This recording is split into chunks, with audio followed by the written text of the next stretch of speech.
Well, that was fast. I was kind of expecting we had a whole That Kevin Smith Club ad, but I guess that'll come at the middle of the show, won't it, JC? Welcome to Fat Man Beyond. I'm Kevin Smith. I am Marc Bernardin. Hey! Ho! Boy, couldn't wait to get to this, ladies and gentlemen, because Falcon and the Winter Soldier was so good. There's so much to talk about this week. Indeed. And so much to tell you. So much going on. I wound up in the news cycle this week, so there's that as well. And then there's whatever the fuck Mark's been up to. How you doing, Mark? I'm doing good, man. I'm doing good. It's been a week of recovering from the 4-hour Ed Brubaker podcast. Let me tell you something. He's crazy not to have his own podcast. And I'm not saying he's got to be, Howard Beale, the mad prophet of the airwaves, where every week he's got to burn down the bridges. But number one, he's just interesting to talk to or listen to rather. Number two, he's not afraid, to talk about unvarnished subjects, obviously, but he gives good content. If he had his own podcast, he'd do quite well. He's a good storyteller. And yeah, to your point, he had some stuff to say and he said it and he didn't really sugarcoat it. He didn't go hard at anybody. None of it seemed mean or axe grindy, because he seems like a happy dude. And it's hey man, I got a great life. But here's some stuff that just sort of bothers me and irks me and then just seems unfair. So I'm curious to know if anything will come of that on the other side. If not for Ed, then, going forward for other comic book creators who find themselves in business of Hollywood and aren't being treated as fairly as they could be. Hey, JC, pop Bamfin here, if you will. Something I meant to talk about in pre. Somebody watched a video that I did with Ice Cube that's here on the channel, on the YouTube channel. And for that, since I was recording it, as a podcast as well, I jacked into my sound system and used my microphone. Mm-hmm. Opposed to what I normally do for Fat Man Beyond is simply use the audio mic that's built into my laptop. Then somebody on Twitter was like, you piece of shit, you got that kind of tech and you don't fucking do it every week for Fat Man Beyond. So if I plug into this, will you indeed be getting somehow better sound? We would have to hook the laptop into your kind of under desk system there, but that's easy. We could do it. Yeah, we could figure it out. I could do it. What I'm saying is I could do it right now. Can we do a live test to see if it improves sound one iota? Yeah, but you'll have to change it. We can plug it in, and then you'll have to change it in Zoom also. That's the next step, but I bet you I could do that. All right, well, let's... Folks, if you bear with us, I know we should be doing this sort of thing backstage, but if it improves the show, why not? Get a look behind the stage. See a little behind the scenes. It ain't always some creator going Marvel owes me money, man. Sometimes it's backstage, here. Sometimes it's the Geek Squad just doing some quick home entertainment system repair. You watch a bunch of old men go where's it go? And shit like that. All right. Where do we put the coax? Here's me going to plug in. I'm going to wear these headphones the whole time because I think it's a little much with my... Actually, it does look cool. All right. I'm jacking in. Here we go. All right. Is that better sound? I think you're still... If you go into the Zoom on the bottom left, see if you can change the mic to input or something. External headphones, select a speaker, audio settings. Would it be audio settings? It would be select a microphone. Test speaker and microphone. No. That ain't it. It doesn't. Yeah, all the way up at the top. If there's options for microphones, it would have MacBook Pro microphone, which is probably your default, and then another one. It gives me speaker, but it does not give me microphone. So computers or Zoom's not recognizing it yet. I can swing by at some point and we can mess with it. But long story short, the person on Twitter who said shit don't know shit. Is that what we're getting at? I mean, maybe we can see if we can get it to work. Roush, if Roush is coming by, he could probably set it up for you too. Okay, so now this is me back to the speaker in the computer. You hear any difference whatsoever? Not really, no. I think the only difference is you had the headphones in, so your audio from the MacBook speakers was going into the headphones, so it's maybe 1% clearer. Thing was, I had the headphones in. I took the headphones out. I put the headphones in, and then we shake it all about. Boogie, and that's what it's all about. Yeah, when was the last time you went to a wedding, kid? Or someone's first 7-year-olds. Let me tell you something. You want to hear the sound of satisfaction, my friends? Go for it. You hear that? You don't need no fancy ass microphone to pick up that sound. What does that sound? Sound like sound of pleasure? The sound of a close shave, ladies and gentlemen.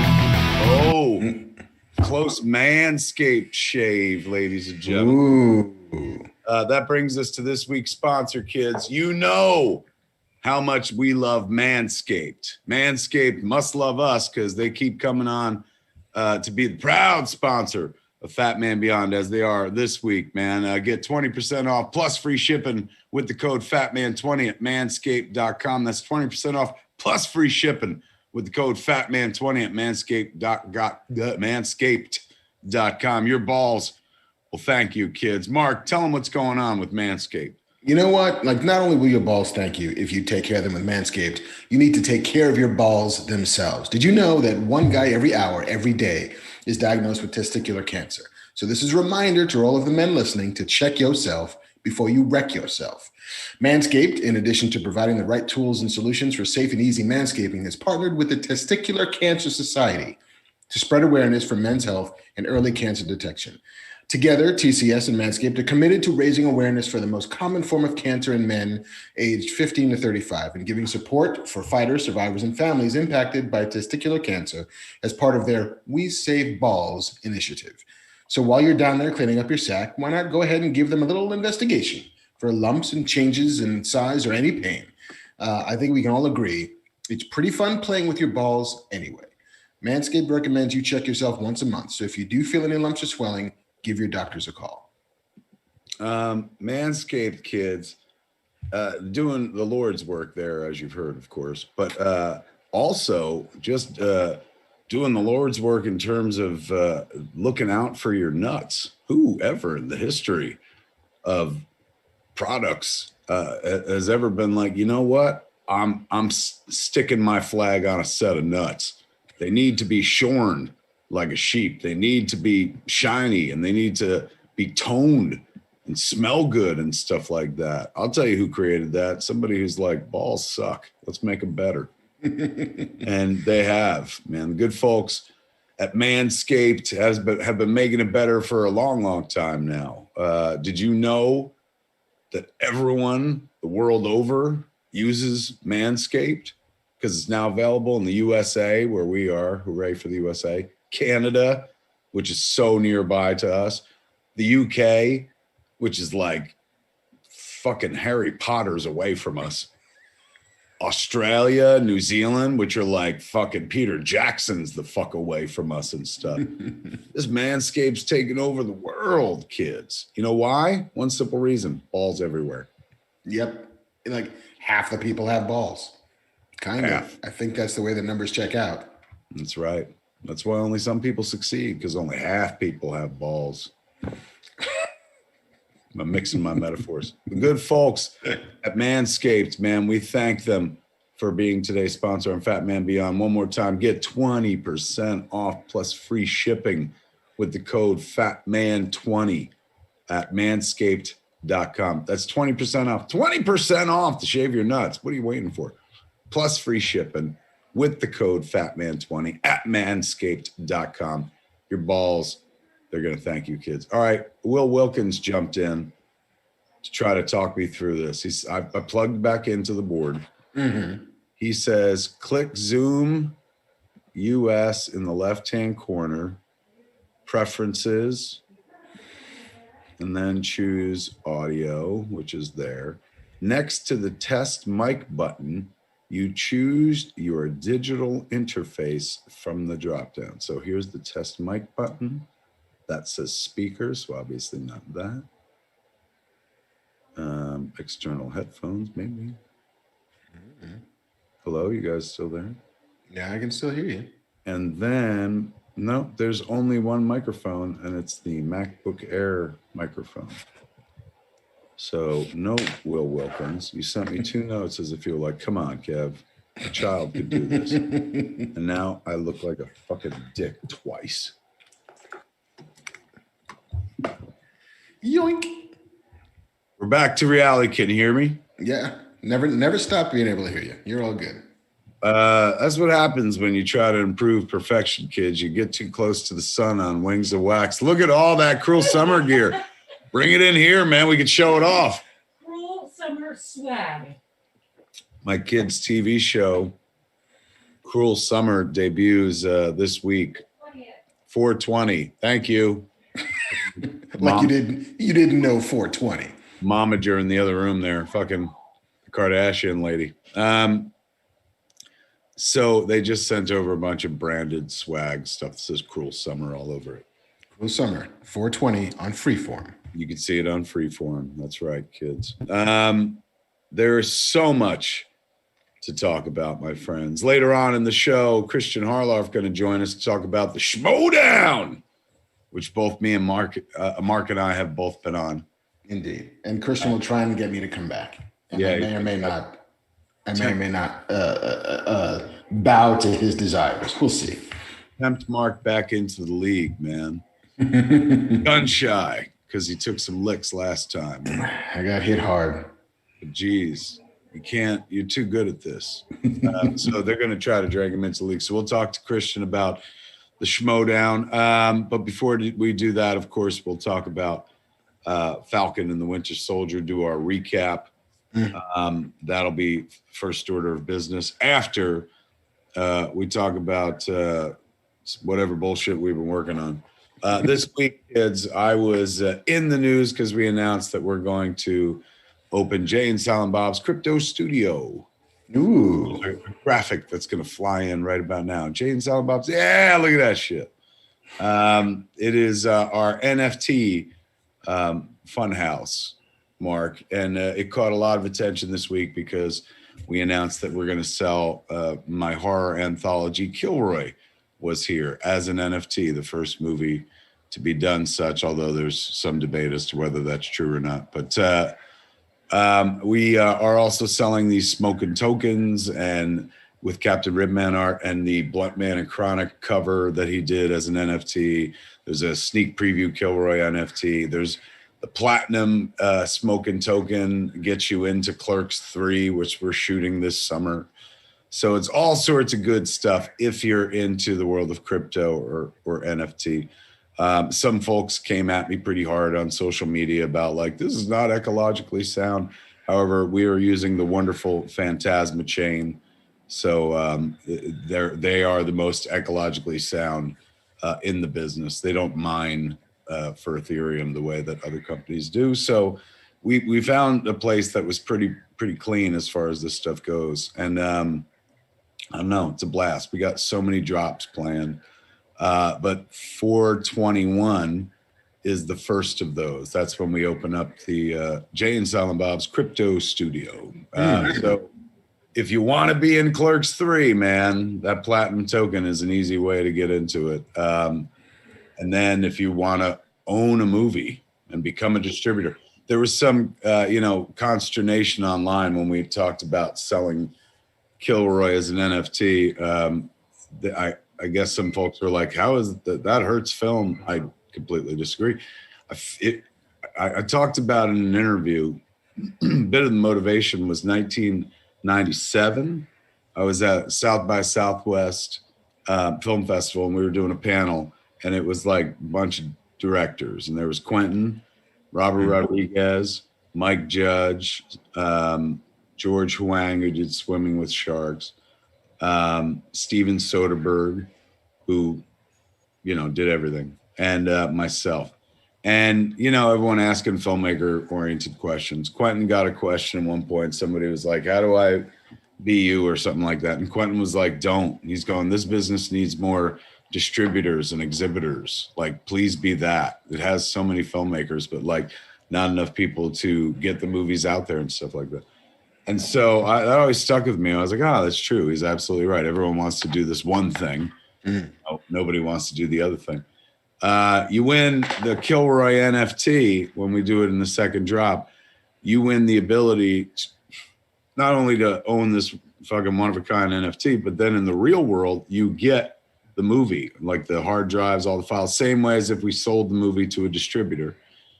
And you get to choose the movie's future, where it goes, how to distribute it, where to take it and stuff. Its value having been increased by the fact that you, a complete outsider, just bought it or whatever. So some people are like, what if the person wins it and doesn't share it with anybody? We're hopefully building in, you know, this a thing that says, like, if you buy it, you gotta you can't just put it in your wallet. Like, you gotta distribute it somehow. I'm not saying you gotta take it out to theaters and stuff, but I'm also gonna make myself available, like the same way I would if somebody bought a movie I made, to like do press and all that stuff, go around promoting the movie. So it's a fun way too for like somebody who's in the world of crypto. I certainly don't recommend this for somebody who's not deep in crypto and rolling around in ether or whatever. But like, you know, for something you're going to do anyway, you could wind up being a real world distributor as well. Like, you know, it's an NFT that has value in the world of crypto, but it also has value in the real world as well. So it'll be interesting. It's caught a lot of attention. It's been USA Today like did a piece about it. And so I'll let you know when we're getting ready for the second drop and what happens. But the first drop is this week. So next time we do a show, I'll be able to tell you like what happened there and whatnot. The whole thing could blow up and be unsuccessful, but I did a lot of crypto press this week, and it was very welcomed. Didn't feel people going like, what are you doing here? People are like, oh my God, yes, come and play and stuff. So I look forward to it. It's going to be fun this week. The other thing that's fun is on 420 itself, the day before, there's another drop, and this is of real world items, clothes, man. The Hundreds is doing like a Kevin Smith line of clothing that looks like all the costumes of Jay and Silent Bob through the movies and stuff. It's really beautiful streetwear.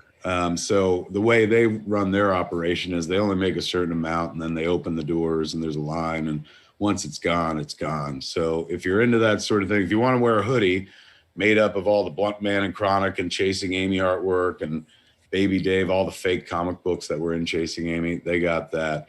They redid Silent Bob's long coat, Jay's yellow coat, Brody's shirt, Jay's shirt from Dogma, Fork and Tongue, like really great stuff. Hockey jerseys, hats. So if you're into that, they haven't shown any of it yet, except Bobby's teased it on his Instagram, Bobby Hundreds. So if you're into streetwear and you're into Jay and Silent Bob streetwear, head over to the Hundreds, get ready, because 420, I don't know what time, probably early in the morning or something, it drops, and you can wear Kevin Smith all the fuck over you.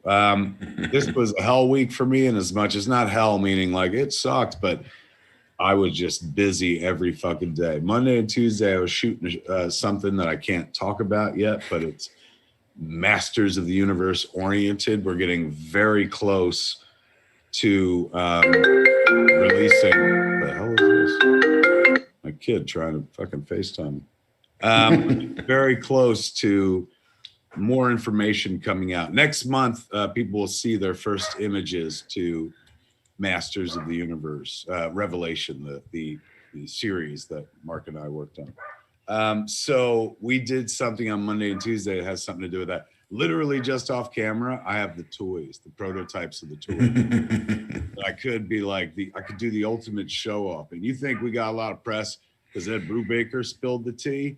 Oh man, I get fired by Mattel and Netflix in a heartbeat. So I did something in regards to Mo2. Can't say what it was, but we spent 2 days working on it. Going to be wonderful. On Wednesday, we shot a commercial with Bobby Hundreds. We went to the Hundreds and shot all the promotional stuff for the drop this week. I got a physical on Thursday for something I can't talk about yet, but it wasn't just for my health. I'll tell you that much. I mean, technically it was for my health, but it was also for something else. And then I had a big pitch yesterday, as well as doing like crypto press all week for the Jay and Silent Bob Crypto Studio opening. So it was just a packed week, and it was a nice rehearsal for. We're about to jump into a busy period. You know, we've been sitting around for like the last year and stuff. And my idea of busy during the quarantine was never as busy as I was this week. And my life is about to get that busy again every day for a couple weeks straight. So it was a packed week, man. Yeah, my week was not as packed, but the thing that I've been really interested in and kind of digging into, like with Death Water, used to be ice, not anymore. We're in sort of like very early pre-production on the short that I'm doing on Splinter. And so this past week was lots of sort of interviewing what will eventually be department heads, you know, talking to special effects houses, talking to directors of photography, which is, it's new for me in that I've never hired people like this before. I've hired people before, and I've worked with folks like this before, but I've never been the guy sort of making decisions as to who I think will be the best person for the gig. And it's been really like eye-opening and wonderful, and just seeing the different energies people bring to things and the different levels of experience, and how sometimes that is not the final arbiter for the choice that you make. You know, a lot of it is about a different level. What? That was weird. You know, and also starting to build out the Kickstarter campaign, because the plan is currently to launch the Kickstarter in middle of May, to raise the monies we need to hopefully shoot by sort of fall, winter. And so like learning about that now, like giving myself a bit of a crash course in sort of Kickstarter, not just etiquette, but best practices and ways to quote unquote game the system, with things as simple as like, when do you launch it? How long do you let it go for? You know, how many people can you rope in to help you sort of beat the drum and bang the gong to let people know that now's the time? You've always been incredibly kind in that regard. What's your budget? What is it? Do you know? You haven't announced it or anything like that? We haven't announced it yet, but you know, the short, you know, and I'm not being overly secretive about it, and I can't be, given that the Kickstarter will be asking people for money for it. But it's a limited cast, but an expensive location. And so I think that we're going to end up maybe being in the very, very low six figures, probably between $100,000 to $120,000 we'll be looking for, which is a lot. I'm totally aware of that. It is not the like, hey, it's 3 teenagers in a car, or, you know, 2 adults, you know, having marriage problems in a house. It's you can't stick your story behind the counter of a fucking convenience store, my friend. I've heard that that's the path towards glory. Work for some. That's all I'm saying.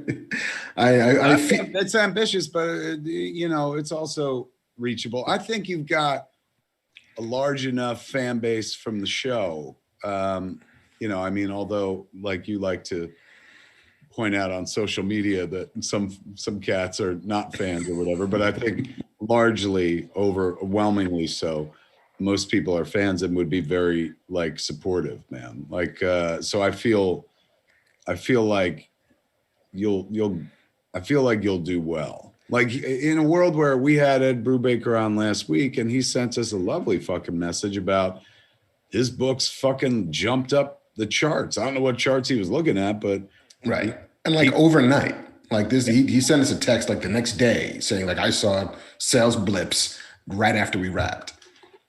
So, you know, like if that's the kind of thing that our fan base or the folks that watch the show, who I admittedly may not be fans, are like, I hate watch your fucking show. Whatever. Those that watch, those who support Fat Man Beyond, which we don't really, you know, tax them. We're never like, you got to buy this shit. You got to fucking do this, you know. I mean, I guess we do ads and stuff, but like, you know, that's at their discretion. But in a world where we don't ask the audience for a whole fuck ton.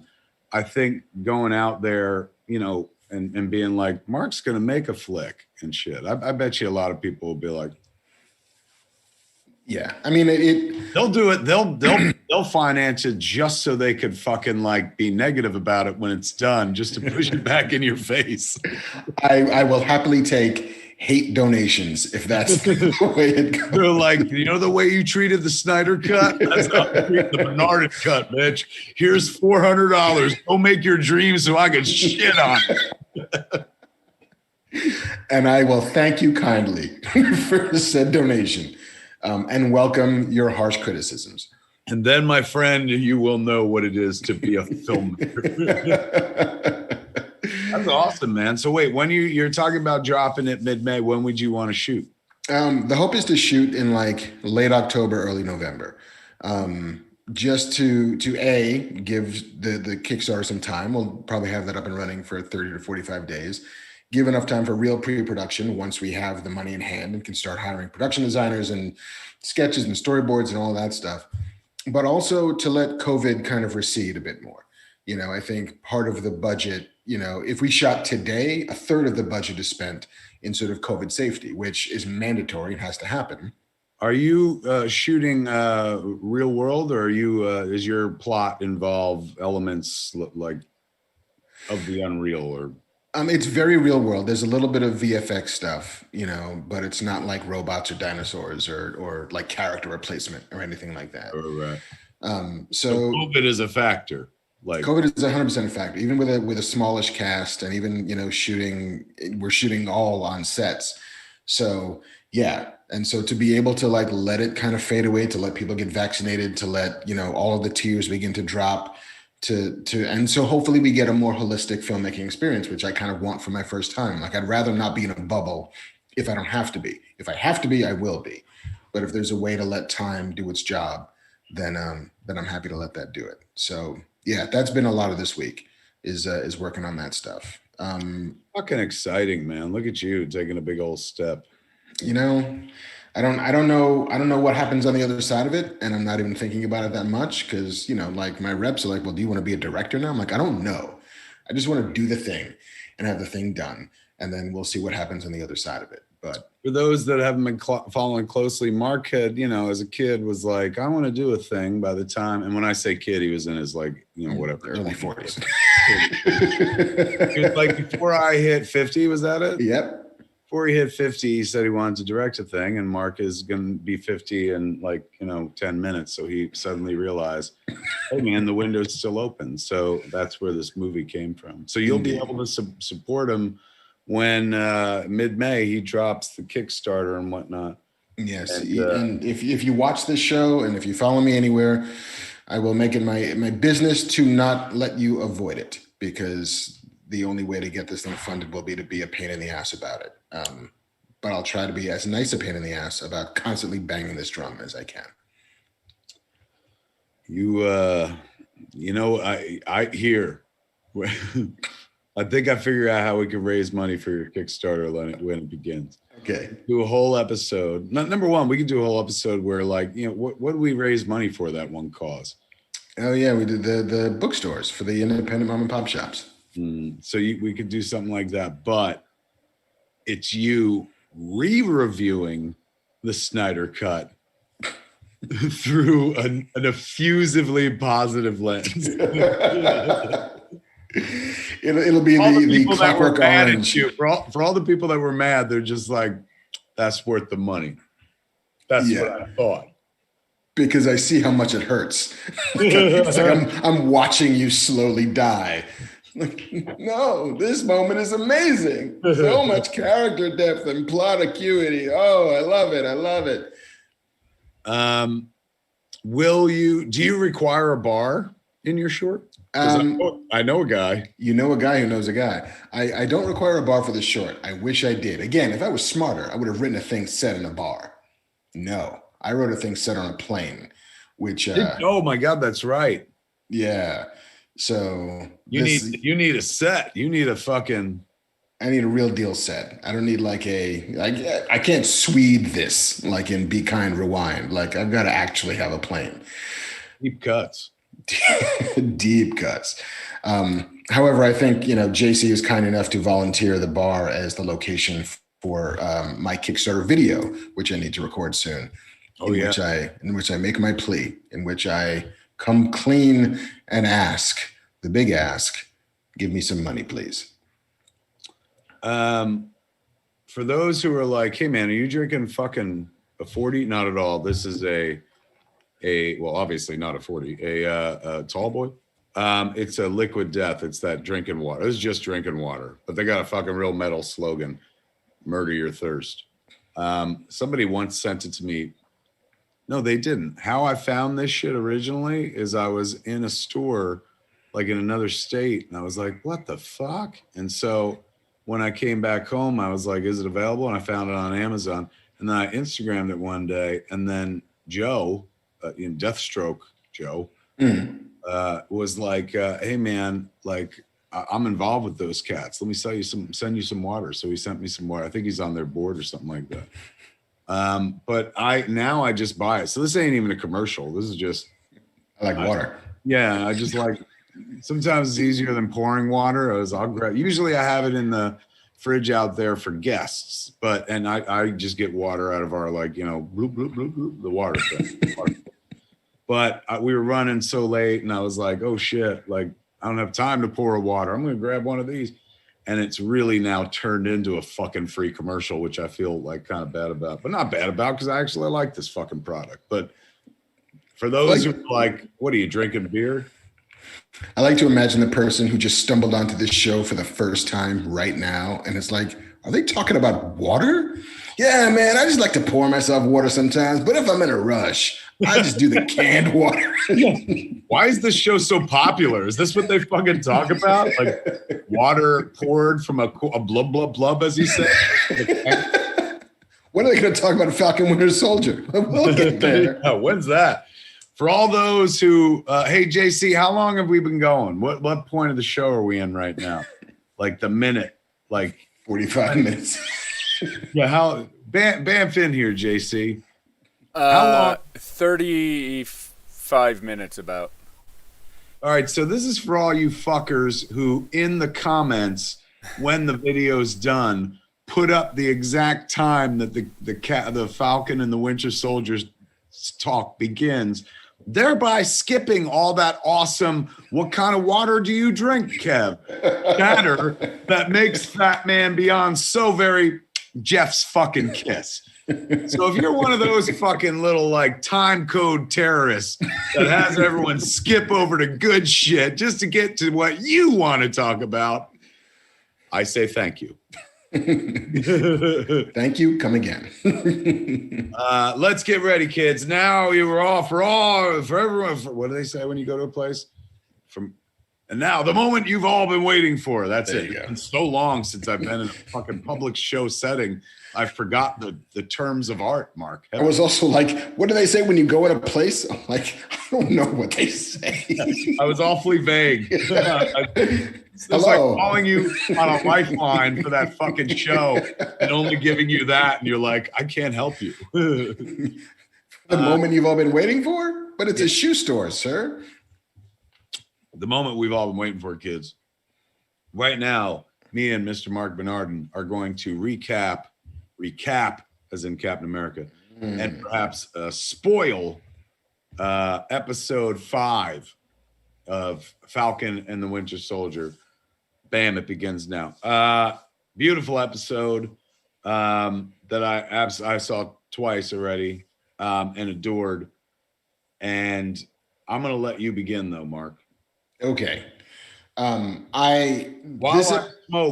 I listen and smoke one of those fine clove cigarettes you hear so much about. Smart. Cloves, kids. Tobacco, no damn good for you. Smoke cloves. Indeed. This is what I was kind of waiting for.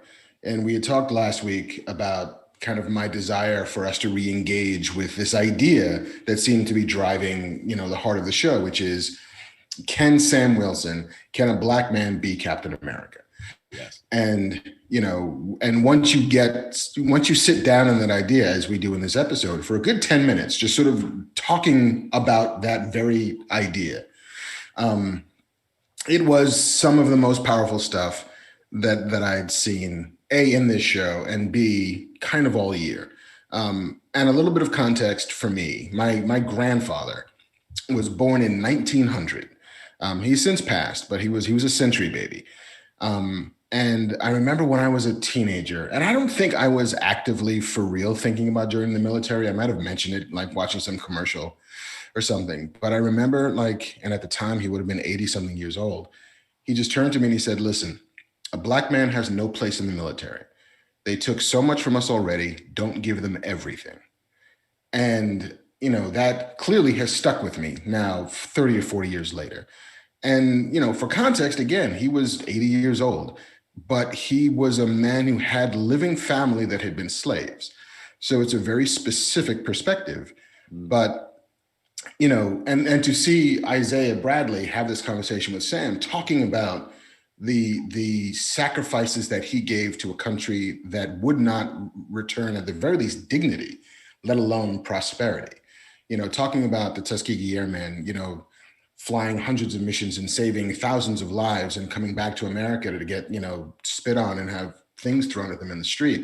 You know, to talk about his experiences, like he did the same things that Steve Rogers did. Exactly. The very same things. Steve Rogers does in the very first Captain America, and where Steve is hailed for it, Isaiah is jailed for it. Yeah, thrown into prison for 30 years. So the woman that he loves dies without ever seeing him again. Like the heartbreak of that guy. And absolutely his position is legitimate and understood, which is why would I want to claim my right as, you know, a super soldier? Why would I want to wear the colors of a country that has done me wrong every chance that it had? You know, and of course, like it seems kind of clear that by the end of this show, he's going to open that box, and inside the box is going to be Wakandan wings and a uniform, and it's all going to be red, white, and blue. And we know that Sam is going to put on that uniform and be the new Captain America because he believes. Fucking spoilers, man. I'll be honest with you. At the beginning of this episode, I wasn't sure. There's a really insanely moving moment in the beginning of the episode where Sam has the shield back after the fight with John Walker and Bucky, and he sees the blood on it and starts trying to wipe it off, and it's really fucking poignant because you're like, you wash all you want, Sam, like it's not going to go away. Yeah. So at the beginning of the episode, I was like, they might be fucking doing away with it. Like maybe they do take his shield and turn it into the wings or whatever the fuck. Like, and in a world where Marvel is like pushing, you know, the story forward and never just letting it be the same old thing, for a second, like for the first half of the episode, I was like, holy fuck, man, they might let the shield go. Then by the end of the episode, I too got a real sense that he's gonna put that suit on and he's gonna become Captain America. But hats off to the storytelling that had me doubting the inevitable conclusion. Yeah, you know, and I think that it's incredibly well done, right? Like fucking Anthony Mackie is bringing the heat. The writing is super strong, overseen by Malcolm Spellman. You know, and as a direction. As is the direction, for sure. Like there's so much at work here in this episode, but you know that Sam is, you know, he's a fighter. He says it as much to his sister that he thought he was going to be the one to change the world, and he still believes that. You know, and ultimately it's going to be, can he prove to America that a black man is worthy of carrying that shield? But that proof has already been given. Like Isaiah proved it. You know, he has already proved it. You know, and the thing is that it is not up to Sam to prove that he's worthy of the shield. It's up to America to prove that it's worthy of his service, of his sacrifice, and ultimately his forgiveness. You know, like, is America worthy of, you know, black kids wanting to play as its mascot? You know, there's some really beautiful moments where, you know, his nephews are just like playing with the shield because, yes, they've loved Steve Rogers, and absolutely you would pick up that shield. And if you could play with Cap's actual shield in your house, wouldn't you? You know, if you could come close to it and touch it and feel the sort of history in it, wouldn't you? Yeah, none of them running around with fucking fake Falcon wings on. But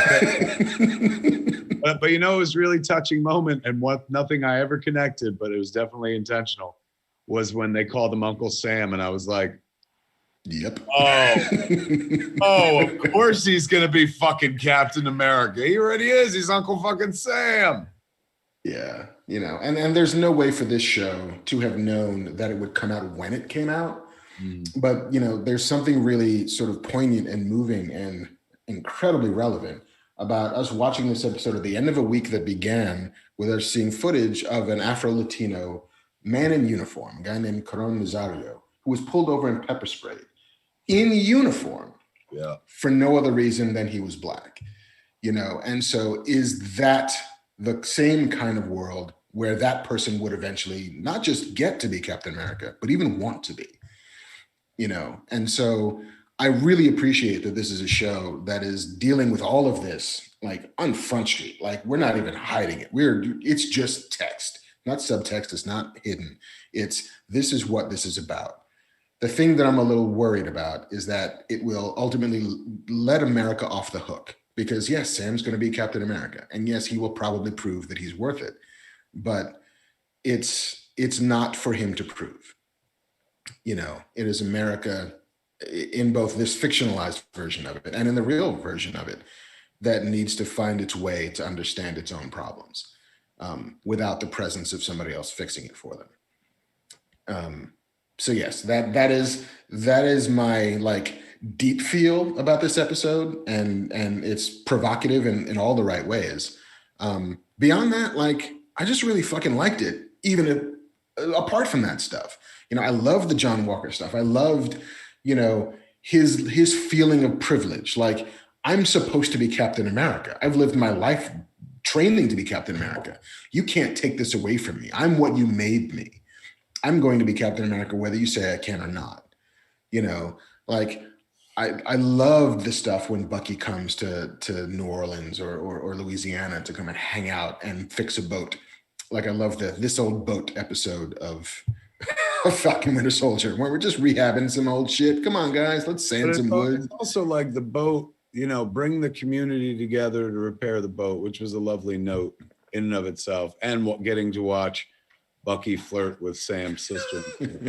What was kind of a metaphor for, like, you know, no one person, if you look at the boat as the shield or the mantle of Captain America, it's like no one person is going to do it. It takes a community and whatnot, and perhaps it can be saved. Like, you know, if the boat's got to be some sort of fucking metaphor. Like, Sam's trying to give away the boat because it's the past or whatever, because it's like, hey, it don't belong to me. And his sister's trying to do the same thing with the boat, and his sister arrives at the conclusion, I should keep the boat, at the same time that Sam arrives at the conclusion, apparently, that maybe he can carry the shield. But what is the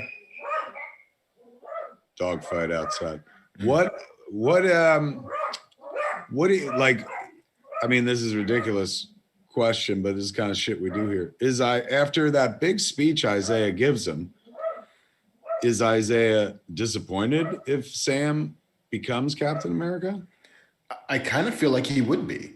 You know, it's like, I told you my story. You've lived your life. You know the story. Why would you think this would change? What evidence of the past has told you that anything going forward will be different? You know, and for Sam, it's got to be hope, right? It's got to be like, I have to believe that if we work at it, if I believe that we can all come together and do the work, we can take the rotten things out and we can replace them with new things. It can be our own ship of Theseus and still be the thing we want it to be. Don't mix fucking show metaphors.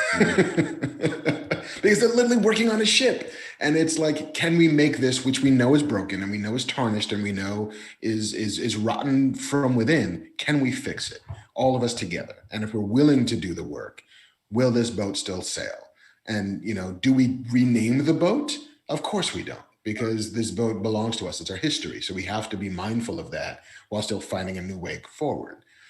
You know, it's all, you know, it's all very much like it's on theme. It's a thing that, you know, you're always thinking about when you're writing is how is what this scene doing helping to tell the overall story that we want to be telling. And every moment should be doing that.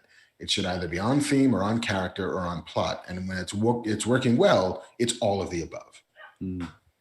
The Zemo watch has come to an end, kids, because we've watched Zemo go off into the sunset. Lovely scene at the Sokovian Memorial, where once again Bucky gets to prove that the Winter Soldier part of him is completely expunged.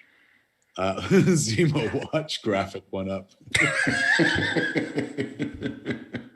Oh, that made me laugh. But Daniel Bruhl, like, just fucking owning it, just incredible. And I love that Zemo didn't get killed. He never put the mask back on, but didn't matter because the Zemo they gave us, it was completely true to the character, you know, fucking double dealing, shit like that. He gets taken away by the Wakandans to the raft, but that's, you know, if you know your Marvel history, kids, that's just set up because at the raft, he's going to be under the fucking surveillance of General Thunderbolt Ross. Thaddeus himself. Who may just have an idea or two about putting together his own super team. So that was, as soon as she said that, she was like, we're taking him to the raft. I was like, you do that. Yeah. It's all going to be fine. Don't worry. Everything's going to work out. The other big intro of the episode, of course, was Julia Louis-Dreyfus coming into the Marvel Cinematic Universe as, well, she got a lot of names, but let's just call her Madam Hydra, for heaven's sake. This character goes way the fuck back in the history of the Marvel Universe and was like an agent of S.h.i.e.L.D. with Nick Fury and Agents of S.h.i.e.L.D. In the comics. I'm not talking about the TV show. Turned out to be a double agent working for Hydra. Turned out to betray Hydra later on to Leviathan, but her most famous name was Madam Hydra. I think later on she became Viper after she left Hydra. But what a left field kind of like, oh, okay. I mean, the same way they introduced Agatha Harkness in WandaVision, who's going to be around for some time, they've now introduced another high-end villainess, who I understand was supposed to debut first in Black Widow. Right. But, because they moved it, now she popped up here first.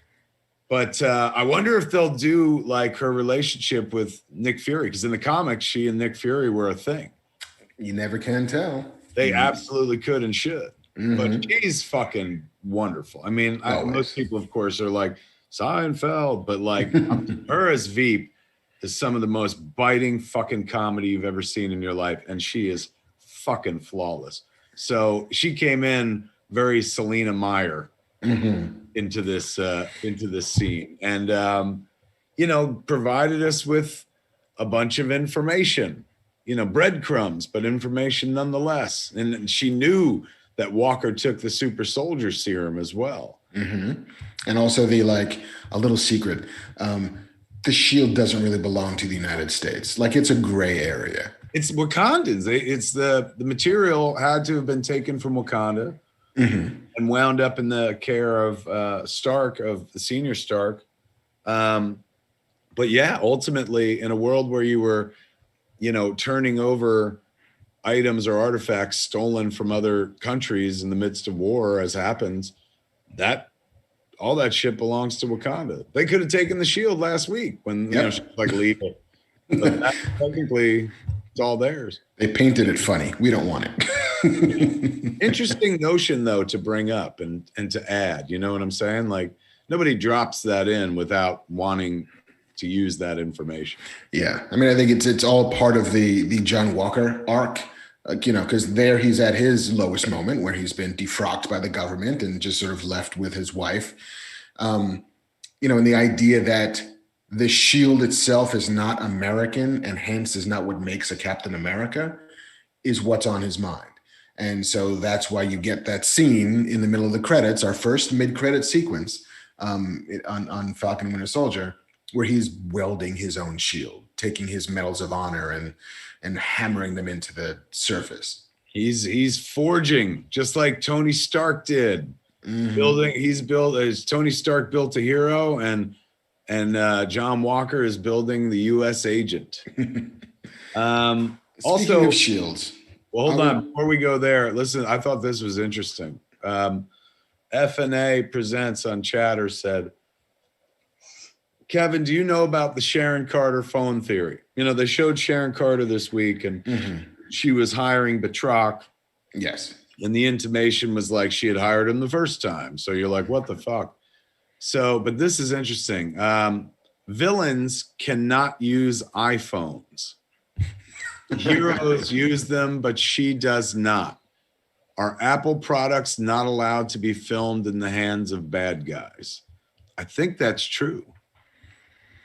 I'm trying to think if I know. True. I think that's one of the things is you like an iPhone can't be used by the villain. So I mean, I believe it.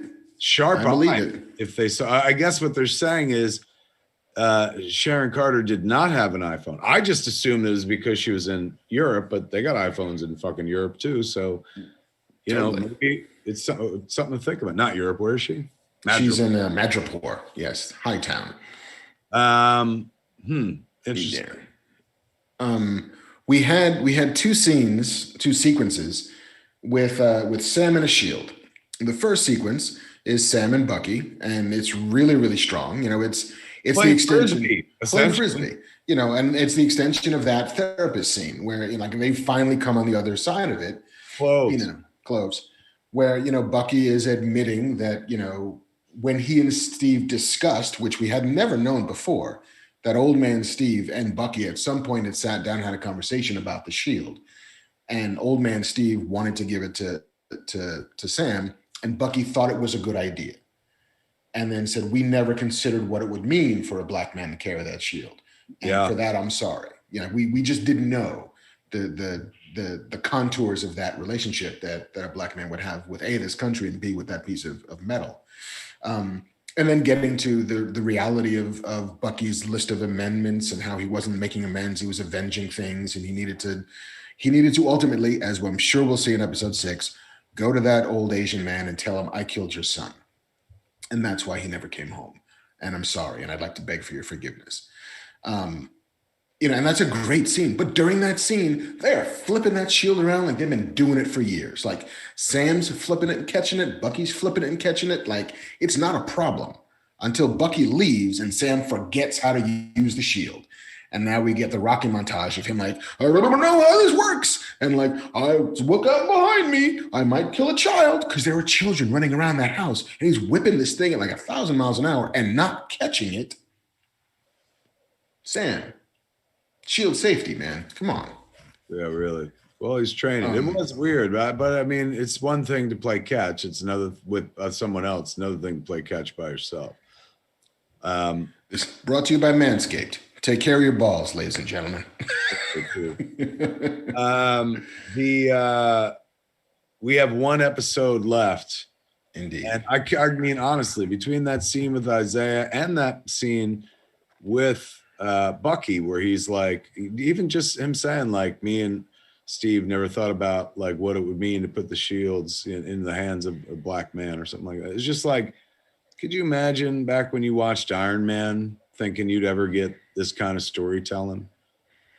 Yeah, like I remain impressed at the levels to which Marvel is willing to push these characters into places that they never felt like they were going. And that's not in a bad way. Like they always could have gone this way.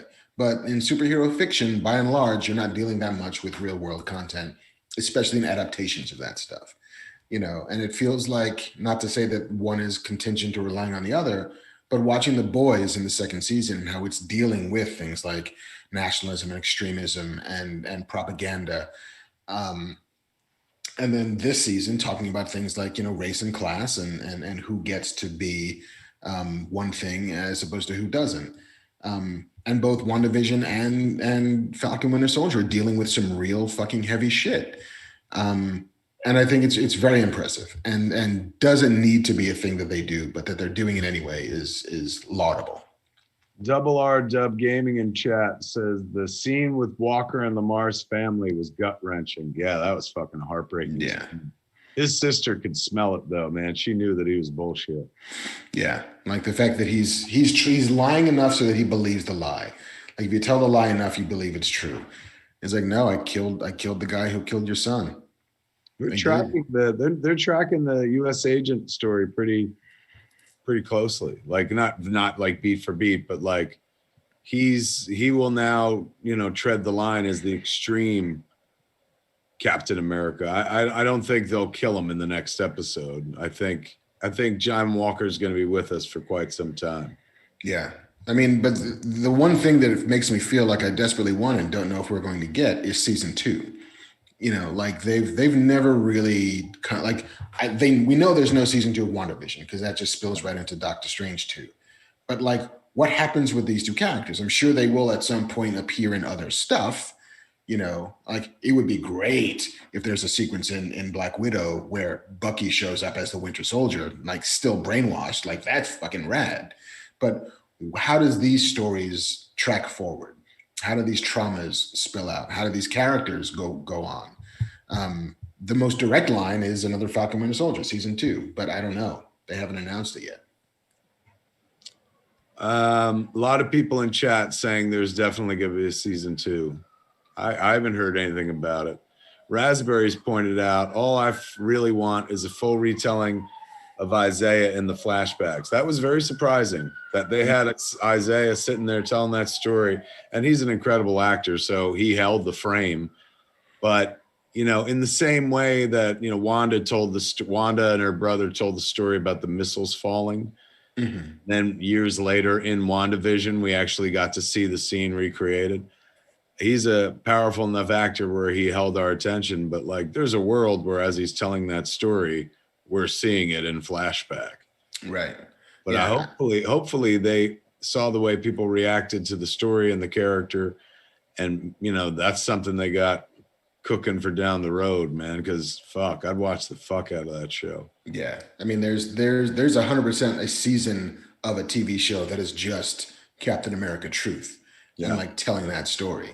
But I think, one of the reasons why you stick with those actors, and it's not expense, although it is, astronomically more expensive to actually dramatize that stuff than to just have two actors talking about it. But the point of that scene is for Sam to register this information because that's part of his decision-making process. And if you're cutting away, you're not seeing it land on him. You're not seeing him feel these body blows of like, I thought I knew what this was about. I thought I knew the country that I served. And you're telling me these things. And because you see it in his eyes when he says, we got to do something about this. We got to tell somebody it's not the way it used to be. I can talk to people like that level of, I have to do something. And if we're on another image at that time, I don't think you get that. That's why the guy's going to direct a movie, kids, because he knows how to tell a fucking story visually. I don't disagree. But that being said, I still would have preferred. Show me. Yeah. Oh my God. Show me the flashback footage. But they're smart not to because now they can cast that up. They can grab a fucking star or something like that. Go forward. Yeah. Yeah, man. Another wonderful episode, and they're about to, pun intended, bring this fucking bird in for a landing with one more episode. Yeah. And then Black Widow will be the next thing we get. No. Loki, I think, is the next thing we get. That begins when? May? That's June 11th. So we got nothing in May? We get the Bad Batch Star Wars in May, but nothing Marvel. Whew, it's going to be tough. I mean, that WandaVision fucking Falcon Winter Soldier back-to-back double dose was everything, man. But I look forward to Loki as well. Yeah. Loki's June, and then Black Widow's July. Do you think in the next episode, Sam, we've seen the museum, or is Smithsonian, that's where the exhibit. Do you think we see a Isaiah Bradley exhibit? It would be amazing if we did, like even if it's in setup payoff land, that would be, something, a really nice scene of there now being a section about Isaiah Bradley and maybe him getting to be able to look up at it or something like that. Because his grandson becomes he's one of the young Avengers. Mm-hmm. Like, it what is Patriot or something like that. Yeah. I mean, there's that great scene. I don't know how deep your Doctor Who watching went, but there's an episode called Vincent and the Doctor where the Doctor goes back in time to kill some monster that is haranguing Vincent Van Gogh. They call him Vincent Van Gogh in the show. And so they spend, 45 minutes just dealing with Vincent and Vincent's various and sundry, like his good humors, his bad humors. He eventually commits suicide, but the bipolarness and the roller coasterness of his emotional state is very much part of it. And so at the very end of the show, they then hop in the TARDIS, the time machine, and they take Vincent Van Gogh to the museum, the Musée d'Orsay in Paris, that has this amazing Vincent Van Gogh sort of exhibit. And in the past, Vincent, nobody gave a shit about him. Nobody, he died unremarked and unheralded. And so they were hoping that by showing him how much love there was for his work in the future might keep him from killing himself in the past. And there's this scene where, the Vincent Van Gogh actor is walking into a gallery of museums with hundreds of people looking at his art on the walls. And a curator comes over and the Doctor asks him, could you briefly describe Vincent Van Gogh? And the guy's like, he is in my mind the greatest artist who's ever lived. His use of color and form, dramatize the emotional content of his mind. And then you see Vincent Van Gogh listening to this guy talk about him in ways he never heard. And you see him crying and you see him feeling it and landing on him. That scene with Isaiah Bradley walking into the Smithsonian, where people are just all around him, oh, we never knew. That scene, I would love that scene.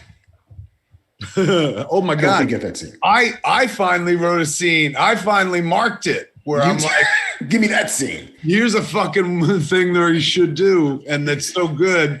For a second, you think that was the ending. Fucking shit I said on the internet. Woo-hoo.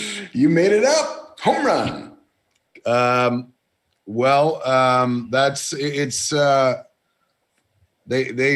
be honest with you, man. I was not looking. This was the one that I was like, Falcon and the Winter Soldier.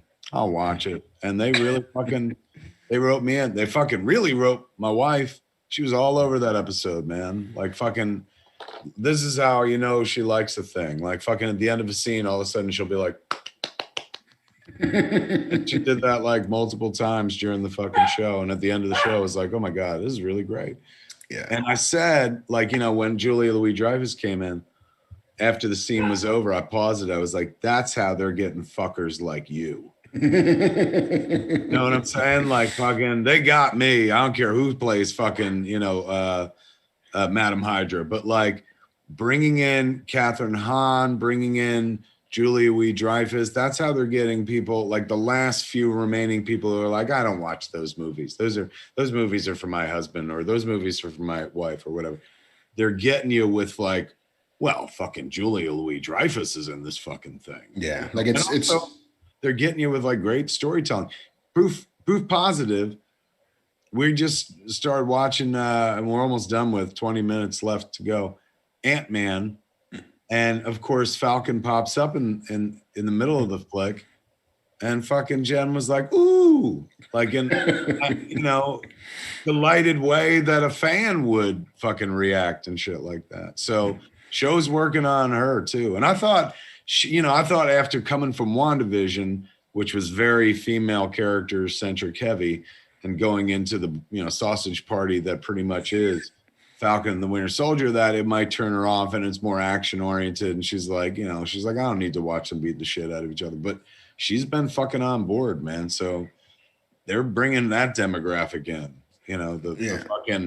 the crossed arms wife demographic. It's an important one to do. And it's a thing that Marvel's been very good at, even going as far back as William Hurt showing up in, Iron Man 2 and in the Hulk. And then you get Robert Redford, You know, like, oh shit, we got Redford in a Captain America movie. Like suddenly, like there's a bunch of grandparents who are like, Redford's in a movie. He's got, oh, all right, I guess I'll see what this is all about. You know, Michael Or you're Douglas just and like, Ant-Man. or you're like, man, if he threw in with them, like that's gotta. Yeah, it's got to be worth something. Like Yeah. he's not a paycheck guy. And so yeah, they're really smart about doing that, and so good for them. Good for them. And our two leads are wonderful. Like it's not like, oh my God, their chemistry. I've never seen anything like it before. But they're both separately wonderful and then wonderful together. But like, you know, they're both doing exactly what they need to be doing. Do we still feel like Sharon Carter is the power broker, or has Contessa didn't you hear the fucking iPhone theory, Mark? I did, but I'm not saying that she's not a villain, but is she the villain? Or is it Madam Hydra is actually the power broker? I hope it's neither. And I hope they, you know, in the last episode, they're like, da, ba, ba, and it's, you know, fucking It's Alfre Woodard. or yeah, could you imagine? Or she's already played a Marvel villain, technically. I know. She comes back around. Yeah, I mean, it would have to be somebody who's high up in Madripoor, which make them a mutant. Oh fuck, man. Wouldn't it be amazing if it was like fucking, you know, because they call it the Patch Act. Mm-hmm. If it was fucking Wolverine from when he wore the eye fucking patch and that year shit. So they cut to the last shot of the show is the power broker, and he's just like, get him out of here, bub. It's fucking Tom Hardy. Oh. I you know, whatever. Whoever they let it be, I'm fucking cool with, man. They've given me so much with the show, more than I expected and hoped for, and like they actually got me engrossed. I'm sad to be seeing it end in one more episode. But we got to see the wings pop out again. You know, his buddy who's like, keep him. When he's like, what do I do with the wings? Keep him. In the comics, he becomes Falcon. Nice. The next Falcon. So that was kind of cute. That felt like that moment in Iron Man where Rhodey was just like, next time, baby, when he was looking at the War Machine out there. Yeah. It's like, I mean, I'm going to get recast, but I'm coming back. Yeah. So, you know, kudos to all those good folks working on Falcon and the Winter Soldier. You're satisfying, you know, the easy marks, like literally Mark Wall, I would never say Easy Mark would be your ironic nickname. Like in the mom shit. Yeah. Or like Angel Bonelli or something for a guy who strangled 28 fucking people. That's Easy Mark. Yeah. Nice guy, Eddie. Why do they call him Easy Mark? Because he's anything but. For an easy mark like myself, you know, it's not too tough to grab me. Just do the right things, play the right chords, man, and I'll fucking react in a Pavlovian fashion. But to be grabbing my wife again, WandaVision made sense to me because I'm like, well, you know, it's fucking female lead, and who don't like fucking Lizzie? But now I'm like, you know, she entered the show going like, who is this one? What else has he been in? I'll judge him, you know, like fucking, I'm like Sebastian Stan. He was in the fucking Tanya Harding movie with fucking Harley. He's in The Martian. Yeah. Was he in The Martian? Yeah, he's one of the guys on the ship. I didn't even know that. I was like, he's mostly been in these Marvel pictures, man. But now she loves him. She's like, oh my God, he's adorable and really great actor. Same with Anthony Mackie going into it. She was just like, he seems full of himself. And then when he popped up in fucking, you know, whatchamacallit, Ant-Man, he was like, oh, it's my favorite. So I like him. So nuts. To be fair, he had worn in on her on Captain, in Winter Soldier, like Captain America too. Mm-hmm. Like at first she was like, ugh. And then she was like, oh, he's charming. And he's been really charming. I mean, this is the guy who was in, like, you know, he's ready to lead. Yeah, he's been in a lot of shit. He's done his time. And started like, you know, not in the world of big budget, but in like, you know, legit small indie films. So. Mm-hmm. All right. Falcon and the Winter Soldier continuing to fucking murder my thirst. Free commercial for liquid death. All right. That's it for Falcon and the Winter Soldier. Do we have Kristian or do we not have Kristian? We do have a Kristian. JC, Bamfin here, and let us know what's going on, man. All right. I can bring Kristian in. You guys ready? Fuck yeah, we're ready. Ladies and gentlemen, welcome into the show. The man, the legend behind the Schmodown. Give it up for Kristian Harloff. Kristian, you there? I'm here. What's up, guys? How you doing? Hey, man. Friend, how are you? Good. I was listening to the whole thing, and like I'm like, fuck it. I wish I could just talk about Winter Soldier right now. Fuck the Schmodown. But like, no, it's funny, Kev. My wife was the same way. Like, she didn't like WandaVision. She bailed on it. She bailed quick, and she's like, all right, yeah, I guess I'll try this one too. And she, like, last night, she loves it. And like what you said, with like when you get those comments from people who just refuse to watch comic book movies, or who say that, oh, this is silly, or this is just popcorn shit, you show them this. Like, This is everything Mark was talking about with, like, this is like, for me, when I look at something like a District 9, that movie, when you look at that film and you look at what the messages with apartheid and everything, like they push it together where it tells the story inside of the science fiction, where it's not just beating you over the head with the message. It makes sense within the story. And that's what this is doing. That's what this has done, because of everything, how relevant and like what's going on. And even that one line that they say, like, how long do we have to die for this planet for them to take us seriously? Like that keeps going on. And like when you're watching that, all the stuff with Isaiah, and when he says to him at one point, no self-respecting black man would take the shield. And then you look, like you guys are talking about, what's he going to do at this point? His philosophy, he sees and he sympathizes with Isaiah. But then there's that other side of it when he's like, yeah, but I want to feel that there is that type of good. And I do know, like, there are people who can help me, can get that scene that Kevin just created with Isaiah, who can make that possible.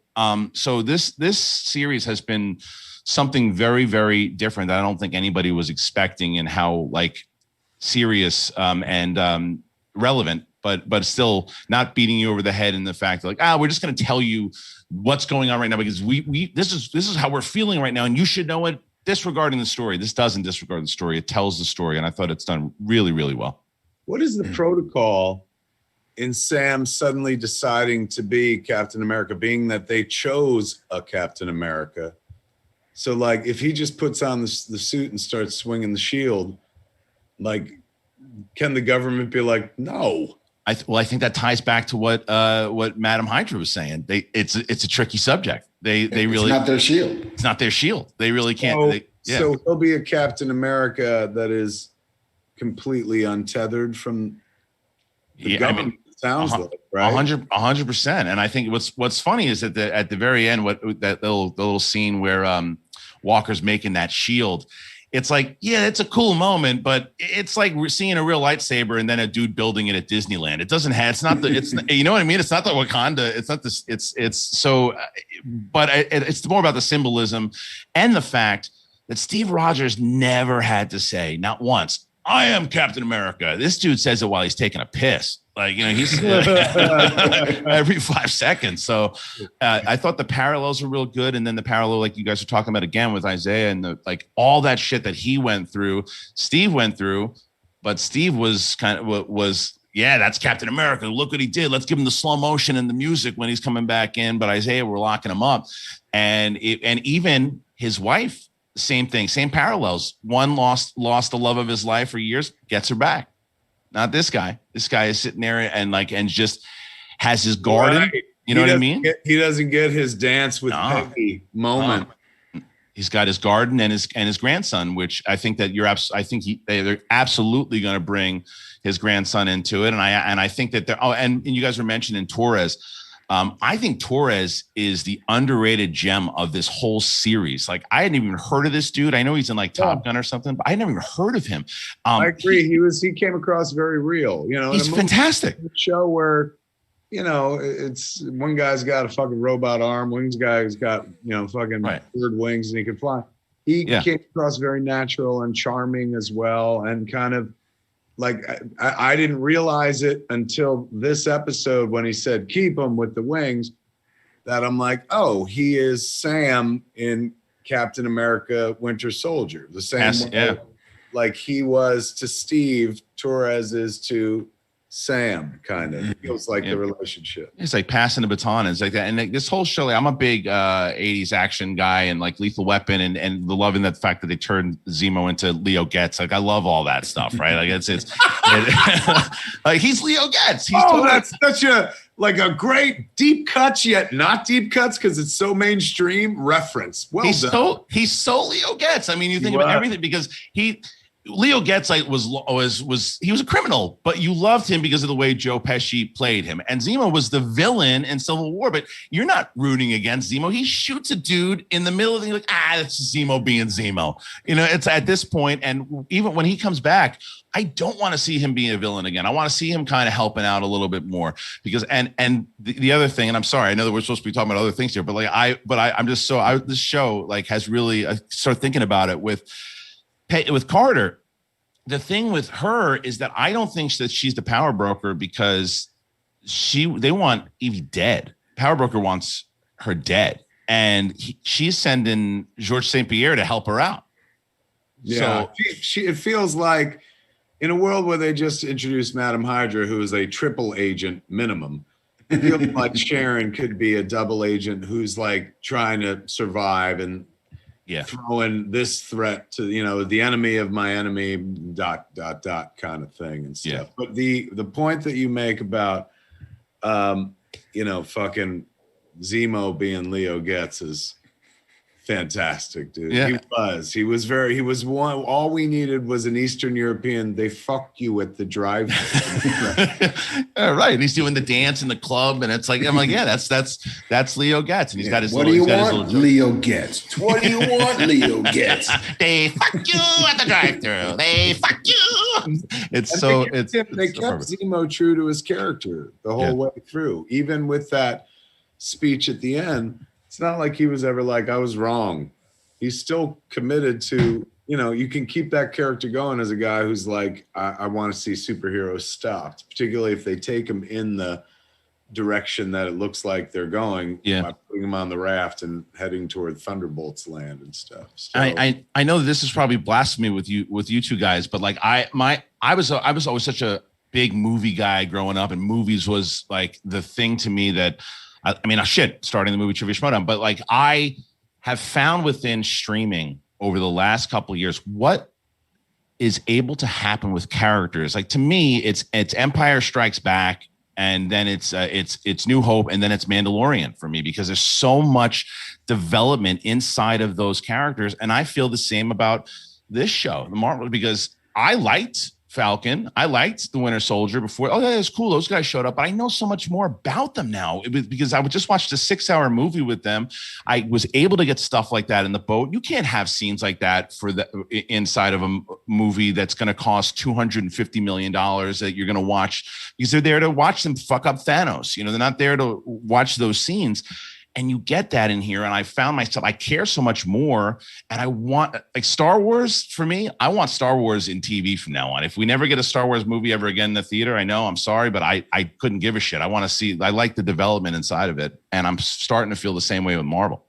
I think it's going to be tough for both of them once they start going back to work as per normal, because every movie people make, I mean, we saw a little bit with, when they did the last Skywalker, was that it? Mm-hmm. Yeah, the Rise of Skywalker. Yeah, Skywalker. Yeah. Rise of Skywalker. Mandalorian was already out for season 1, and so instantly people were like, I don't know, man, I like this. This feels more like a thing. I think Marvel makes incredible movies, but I think now they've really spoiled us with storytelling over 6 to 8 hours. Yeah. That, you know, there will be a lot of like, I don't know, man. Like, I didn't like it as much as a series. And of course you're going to like a series more, because it's like, here's, you like 2 hours, here's 6 to 8 right. motherfuckers. So I hope they don't get judged against the high bar that they've just raised for themselves. And I maybe mean, I think that like going forward, it seems as if there's a really easy model for them, which is the series are the floppies, and the movies are the annuals. You know, and it's like, here's the big giant fucking thing we could not do in the series, and we saved it for the annual. And so, and if they all feed into each other and it's all dovetailed that way, it'll feel like it's a crescendo, and you'll get a movie, and then you'll dip down again, and you'll do a series, and cool shit, and then movie. Well, that's what Marvel also has the benefit of doing, because their shit was set up like a TV show anyway inside of the movie series. Like they connected it since Iron Man all the way through. Like, and I think that now as they have this, they're gonna get more subscriptions to Disney Plus, and they say, well, you know, you don't necessarily have to watch this, but it'll benefit you if you watch WandaVision and you watch these other things, because now you'll be even more involved. That's the benefit they have, is that their movies connect anyway. So I kind of backtrack a little bit off of Marvel not still doing movies, because they connected in such a way. They have a formula. Star Wars for me is that thing where they still haven't connected everything through the movies. Granted, you know, obviously the characters, but not the way. I think more so if you look at like Ahsoka popping in and the way that they did that, that's more of the Marvel stuff, right? The way, here's Ahsoka, she's going to have her own series now, but people who didn't know her from Clone Wars and Rebels, now you know her, and you've introduced her to this popular show, Mandalorian, that when you spin that off, I'm more invested, and it's almost, that's their shared universe for Star Wars is going to be the series. Yeah, agreed. As you can hear, Kristian, no slouch when it comes to the world of shit we all care about and blab about and stuff like that, which is, I imagine, how the Schmodown came to be. Kristian, where did the Schmodown begin originally? So the movie trivia Schmodown started on Mark Ellis and I were comedians at the Comedy Store, and we became buddies, and we started our own channel called Schmodown on YouTube, and we were reviewing movies, and we started a 2-hour podcast like before anybody was really, movie-wise, anybody was really doing it. So we started doing that, and we had this segment, last half an hour of the show. It was almost like we wanted to do like the Howard Stern show for movies type thing. We were doing that kind of thing. We're going back and forth and having like a crew that just fucked around. And we're like, well, let's do a March Madness thing. We'll take our crew and we'll pit them up for like 16 competitors, 15 weeks, and we'll do it live. We'll see how it goes. And so we did it, and it was it's not like it is today with all the rules and all that. It was fun. The audience loved it.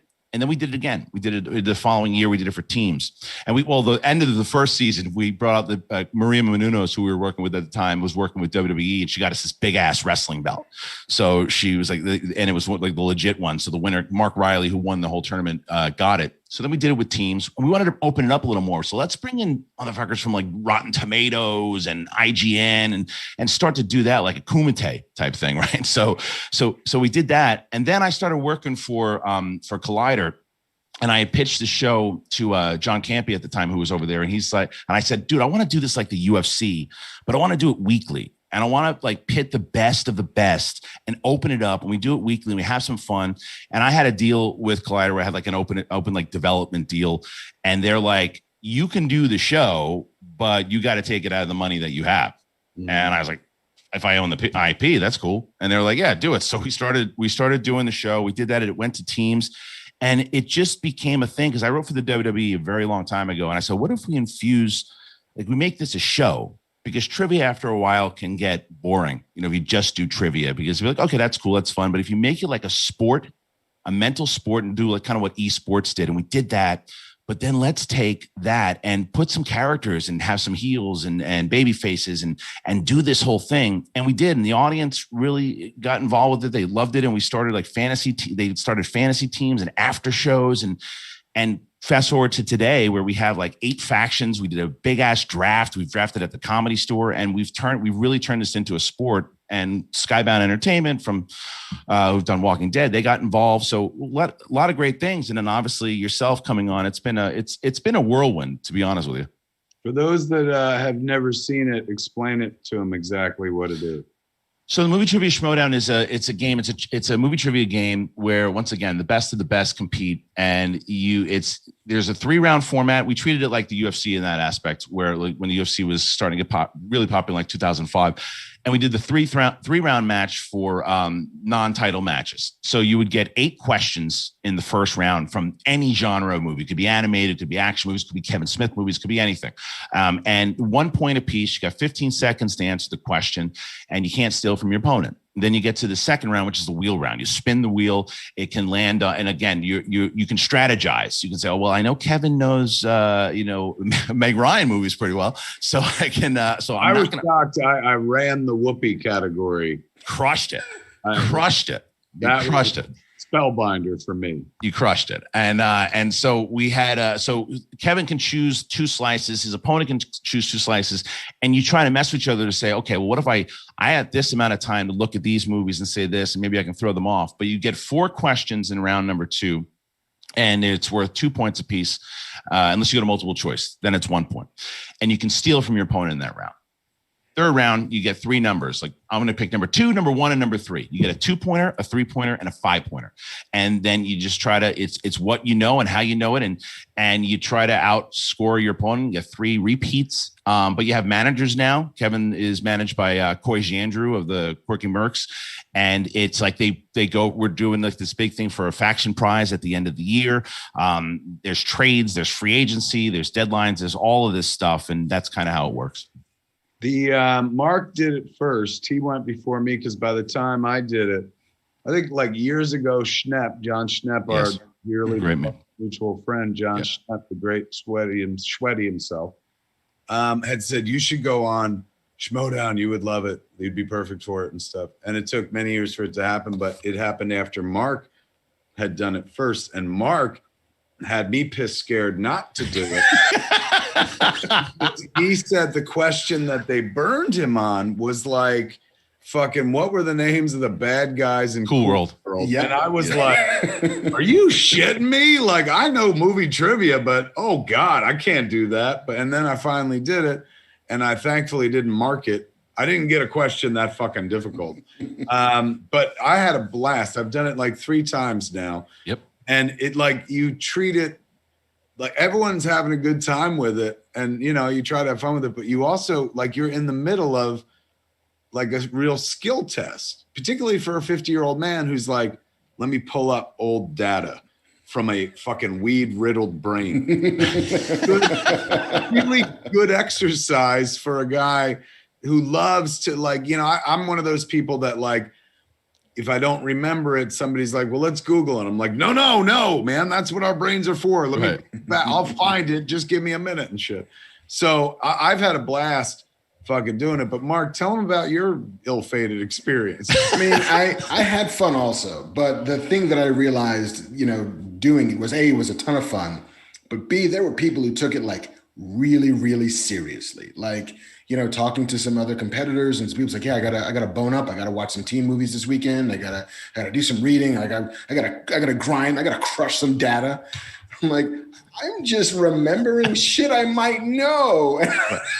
Well, Mark, I heard you in the beginning too, and you're like, I know Kristian's going to try to sell me when he comes in, and you are 100% correct. But I'll tell you what, because like when I hear you talking about it, you remind me of like Ethan Irwin, right? Ethan Irwin is the president of Silver Pictures. He runs Silver Pictures, right? Now that Joe's gone, he runs it. He's like you. He doesn't study. He knows what he knows, and he just plays, right? And there are a lot of people like that do the same thing. The Cool World scenario was a very different situation because at the time we had one writer, and God bless him, he was doing everything.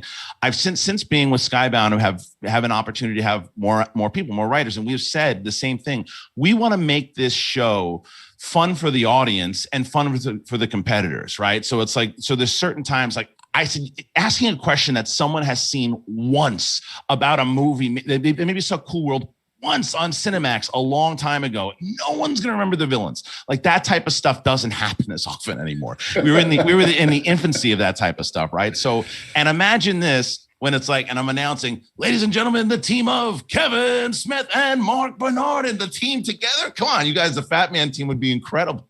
It'd be incredible. I feel like we've seen these two. he'll love the answer, and the other guy's gonna shit all over the. That's your answer, Kevin? Really? Yeah. That's where you went? Great. But it is taken seriously because the thing is, I want to make it very clear that if you're trying to set up something, especially like think about like esports or whatever it might be, this isn't bar trivia. I mean, it isn't. And people right away when they say, because we're only 7 years into this thing. So when people think, they go, oh, movie trivia, you can't take that serious. Well, at one point it was like, what are you doing? You're hitting what? what do you call it? Baseball? What is that? Football? All that. It started somewhere. And like the reason in why our lifetime, in our recent memory, UFC began. Yes. And Yes. when it started, 93. people were like, well, that's not official. And now fucking it's $1 billion industry. They called it human cockfighting. They called it human cockfighting when it started. And now it's like the most popular combat sport out there but the reason why is the way that Dana White and the Ferreira brothers handled it in 2005 and getting it in front of people and treating it like, no, this is a sport and believing in it, because you have to believe in what you're working on. Because I love this thing. You ask my wife, that's all I do. That's all I talk about. It's like my third child. And the reason why is because I've seen the way people react to it at live events. When we've sold out in New York, we've sold out in Chicago. And when they go there, it's as if they're at a wrestling match or at a UFC fight, because they have their individual people that they like. They're there to root for them. And it's not just trivia. It's a show. We have scenes, we have story arcs, we have all that stuff. The trivia itself is legit, because I have to do this kind of choose your own adventure stuff, to where if I have a story angle of where I want to go with it, if someone loses, I got to go, well, shit, I got to pivot now and I got to go this way.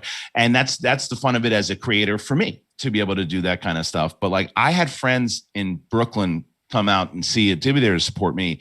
And they were there and they were watching Dan Murrell, who is the current movie trivia Schmodown champ.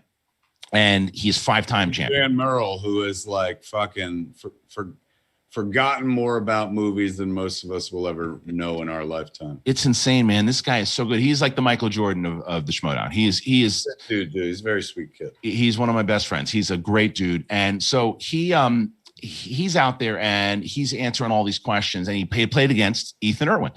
So he took the title off Ethan. I think it was the third time he won his championship. So my friends came up to me afterwards. I go, dude, I didn't know fucking one of those questions. I didn't know any one of them, but I'm sitting there going, how does that guy know that? How does he do that? By the way, using Kevin's match, by the way, if you didn't know and you want to see it, his latest match with Stacey Howard just dropped today on the Schmodown channel. And that match, everyone had you dead to rights against Stacey. They're like, Kevin played against the Flirt and Flouse and Chris Jericho. He's not gonna be able to beat a top 10 competitor. That's the type of stuff. Like, it switches, the narrative switches like that. Now everyone's like, Kevin Smith's for real. Kevin's for real. It's amazing.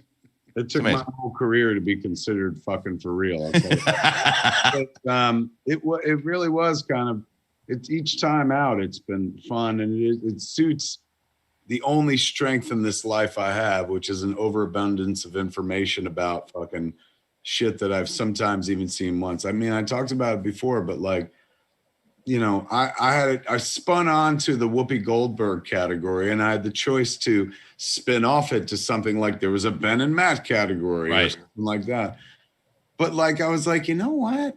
Like, I've been here for the entirety of Whoopi Goldberg's career, and I've been watching. So Yeah. I think I'm going to give it a shot. And then there was an arrogant tiny piece of me that was this like, if I could run this category, like, it really makes a statement beyond the statement. It did. Maybe she'll call me. Maybe word gets back and she's like, good. Thank you, Kevin. I met her once on the floor of the New York Comic Con doing a piece for like the first time, I should say not once, first time I met her, doing a piece for one of the news shows or something like that. And man, she was fucking lovely and like geeky as well.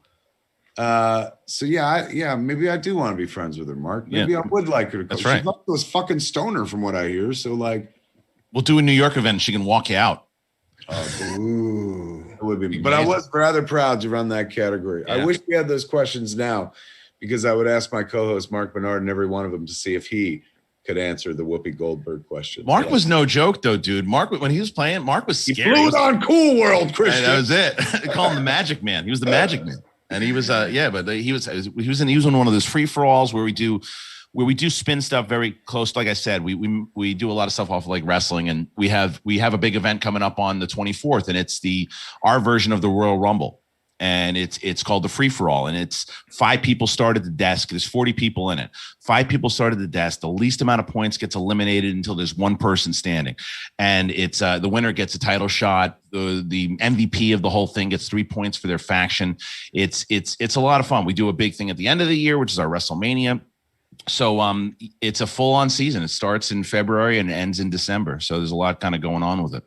If they want to watch it right now, they go to your YouTube channel, Schmodown YouTube channel. Yeah, you just go to youtube.com/the Schmodown and click a subscribe over there. We have matches every Wednesday, Thursday, and Friday of the league, and you can kind of get into it. I would just suggest maybe even watching the drafts for people. But I can make a Schmodown announcement here based off of your stuff if you'd like. So Kevin is now 3-0. That is not an easy task to do in the Schmodown because you still, even though you say, well, he played Jericho in his first, but Jericho played great, by the way. And there's a flirt. Nothing, but Jericho is a fucking like font of information. Really good. Encyclopedic, trapped knowledge from 1970, particularly every year he wasn't a part of pop culture, he has filed away in his head. He was really, really good. And then you played against Flirt and Flash with more character, but you still had to, you TKO'd him. You still have to answer all your questions, and you did that. And now with you being 3-0, I can officially say that Kevin Smith will be in a #1 contender match for the Movie Trivia Schmodown Championship. So he's going to be playing. If he goes to 4-0, he's going to get a potential shot to go up against Dangerous Dan Merle. A Titan against a Titan. Yeah, I don't know. I look, that might be a little fast for me. You were like this for a second. I said Dan Merle, and you're like, wait a minute. Dan, I thought I'd have a year or two to work up to him and shit. I thought almost a year. I thought I'd get to Dan in the sequel. I didn't know I'd get to him in the first picture. All right, man. Well, like fucking, that's huge honor, obviously. And look, if I have to lose to anybody, Dancing Dan Merle, fucking Ted Danson Dan Merle, as we call him. We do. The co-star of Made in America with one Whoopi Goldberg. Bring it all back. Yeah, thank God. I never would have remembered that. Thank God that question was on the bill. I had to guess one with Eddie because I couldn't remember what sport it was about. And I guessed properly with basketball. Yeah. All right, so they can watch it on the YouTube channel. What's the financial way they could support Schmodown? There's 2. If you guys want to, like I said, if you want to check out the free for all, we go to the schmodownlive.com is our website. We offer all of our pay-per-views that we do there. We do 3 pay-per-views a month. So we have all these matches, plus we have big pay-per-views that then the matches will eventually air, but you can be there. You can be live watching with everyone. But we treat our Patreon more so like a streaming service where patreon.com/schmodown. What we do is we give away the WWE old network model. It's $10 patrons, and you get all 3 of the pay-per-views, the exhibition matches that we do, the special Q&As that we do. There's so many more benefits, and there's other tiers also, but you can join up and get all that stuff too. So those are the big financial ways. And then we also at the Skybound store, you can get the shirts because this season, when you get any of the faction merch, a percentage of the profits of those shirts go into a big pool that the factions play for, and the winning faction will get that prize at the end of the season. Look at that, man. Yeah, that's cool. That's a big old package. They're just telling me in chat that I'm an idiot because I don't fight Dan next. I fight next. Yeah. And then I get a shot at Dan or Dan. That's right. Yeah. One. Yeah. I still got time. Oh yeah. So the #1 contender match, we have a few that one I'm not spoiling yet because we have a couple people in mind. Basically, what will happen is they'll fight it out, and then most likely the title match. Should you win that #1 contender match, you would play the title in probably August. Would be the title match. That's good for me. I'll be 51, man. I'll be the underdog at age 51. They're like, no old man could remember anything that ever happened in cinema. It's true. It's a recall. That's the one thing that we call the competitors mental athletes, right? Because like as Mark was saying, like they do take it seriously. They go through prep. We had our former Inner Geekdom champion, Kevin Smets, who, by the way, when I voice call Kevin Smets, sometimes it calls you, and I'm like, no. And so it is. He is an editor, and he would put on his headphones and he'd jog around, quizzing himself about all this stuff, right? And then he would listen to it back while he's editing, and he's multitasking. He's editing all this stuff, and he's just, I don't know how, he's a brilliant editor. He's getting back and forth doing that. He's listening to questions, and he takes himself like very, very serious. But the recall is the thing that's an athlete has a busted knee. You know, a Schmodown competitor has something pop in their brain. They can't remember shit. Like Matt Atchie, who was Rotten Tomatoes, like the senior editor for a long, long time. He's like, if I was 25 playing this shit, I would be unstoppable. He was like, I can't remember anything. It's absolutely true. Yeah. It does play a part in it, man, where you're just like, and also being a Blazer, man, like I'm just burning away synapses. Some of the ones that get burned away are just like, who played Lily Tomlin's husband in The Incredible Shrinking Woman, you know? Oh, yeah. Charles Grodin, by the way. But still, fucking, you never know. There's always the danger of it happening. Right. It's a 15-second clock. I should fucking put my weed away because I should train my only fucking muscle, my brain, because that's the only way I'm ever going to be able to face up to Dan. Like, I don't know if that's true. You stoned out of your gourd in the Stacy match, and you looked pretty great in that one. So maybe that's what's working for you. I had a buddy who used to get stoned. Like he wouldn't play basketball, and he was terrible. He'd light up, and he's hitting threes from like halfway down the block. I believe it. It does kind of unleash something in me as well. And when it comes to trivia, I think what it is the whole like, well, I don't give a fuck. Was it Eddie? And then they're like, it was. And I'm like, woo! Right. Yeah. Oh, we also got the classic argument. Like that's been, I don't know if so on the after shows, we have a show on the Schmodown network. It's Schmodown Rundown, which is our ESPN of the sports center of the Schmodown. And one of our commentators, Brad Gilmore, he was talking about your argument on the milk thing. So Kevin had answered inside of it, the lives and times of Harvey Milk, for a bonus question. The answer of it was milk. I gave him the benefit of the doubt. I gave it to him. Sam Levine challenged it. They ultimately won the challenge. My fucking friend, Sam Levine. There's no friends in the Schmodown. Apparently not when it comes to this shit. He came in there going, now come on. He said too many words. I was like, what the fuck? In Jeopardy, I would have nailed it. As long as milk was in there, it's all good to go. But your argument was the thing they were talking about. You're just like, well, I technically said the life and times of Harvey Milk. When my presentational, I teed it up. I said that was my mistake, was teeing it up. I ramped it. I should have just simply stuck with the answer. But it was, honestly, a Hail Mary, because the whole time I was like, what movie was Franco in with fucking Sean Penn? Sean Penn. And I think the one I was going to go for was Carlito's Way, and I knew that was wrong. So then I was like, you know what? Maybe it's got to be Milk, man. And bam, I was right, but wrong for some reason. Now you got me wanting to watch Carlito's Way. Little David Kleinfeld. Oh, I love that movie. He's so good in that movie. Yeah, he really is. He's crazy. Yeah.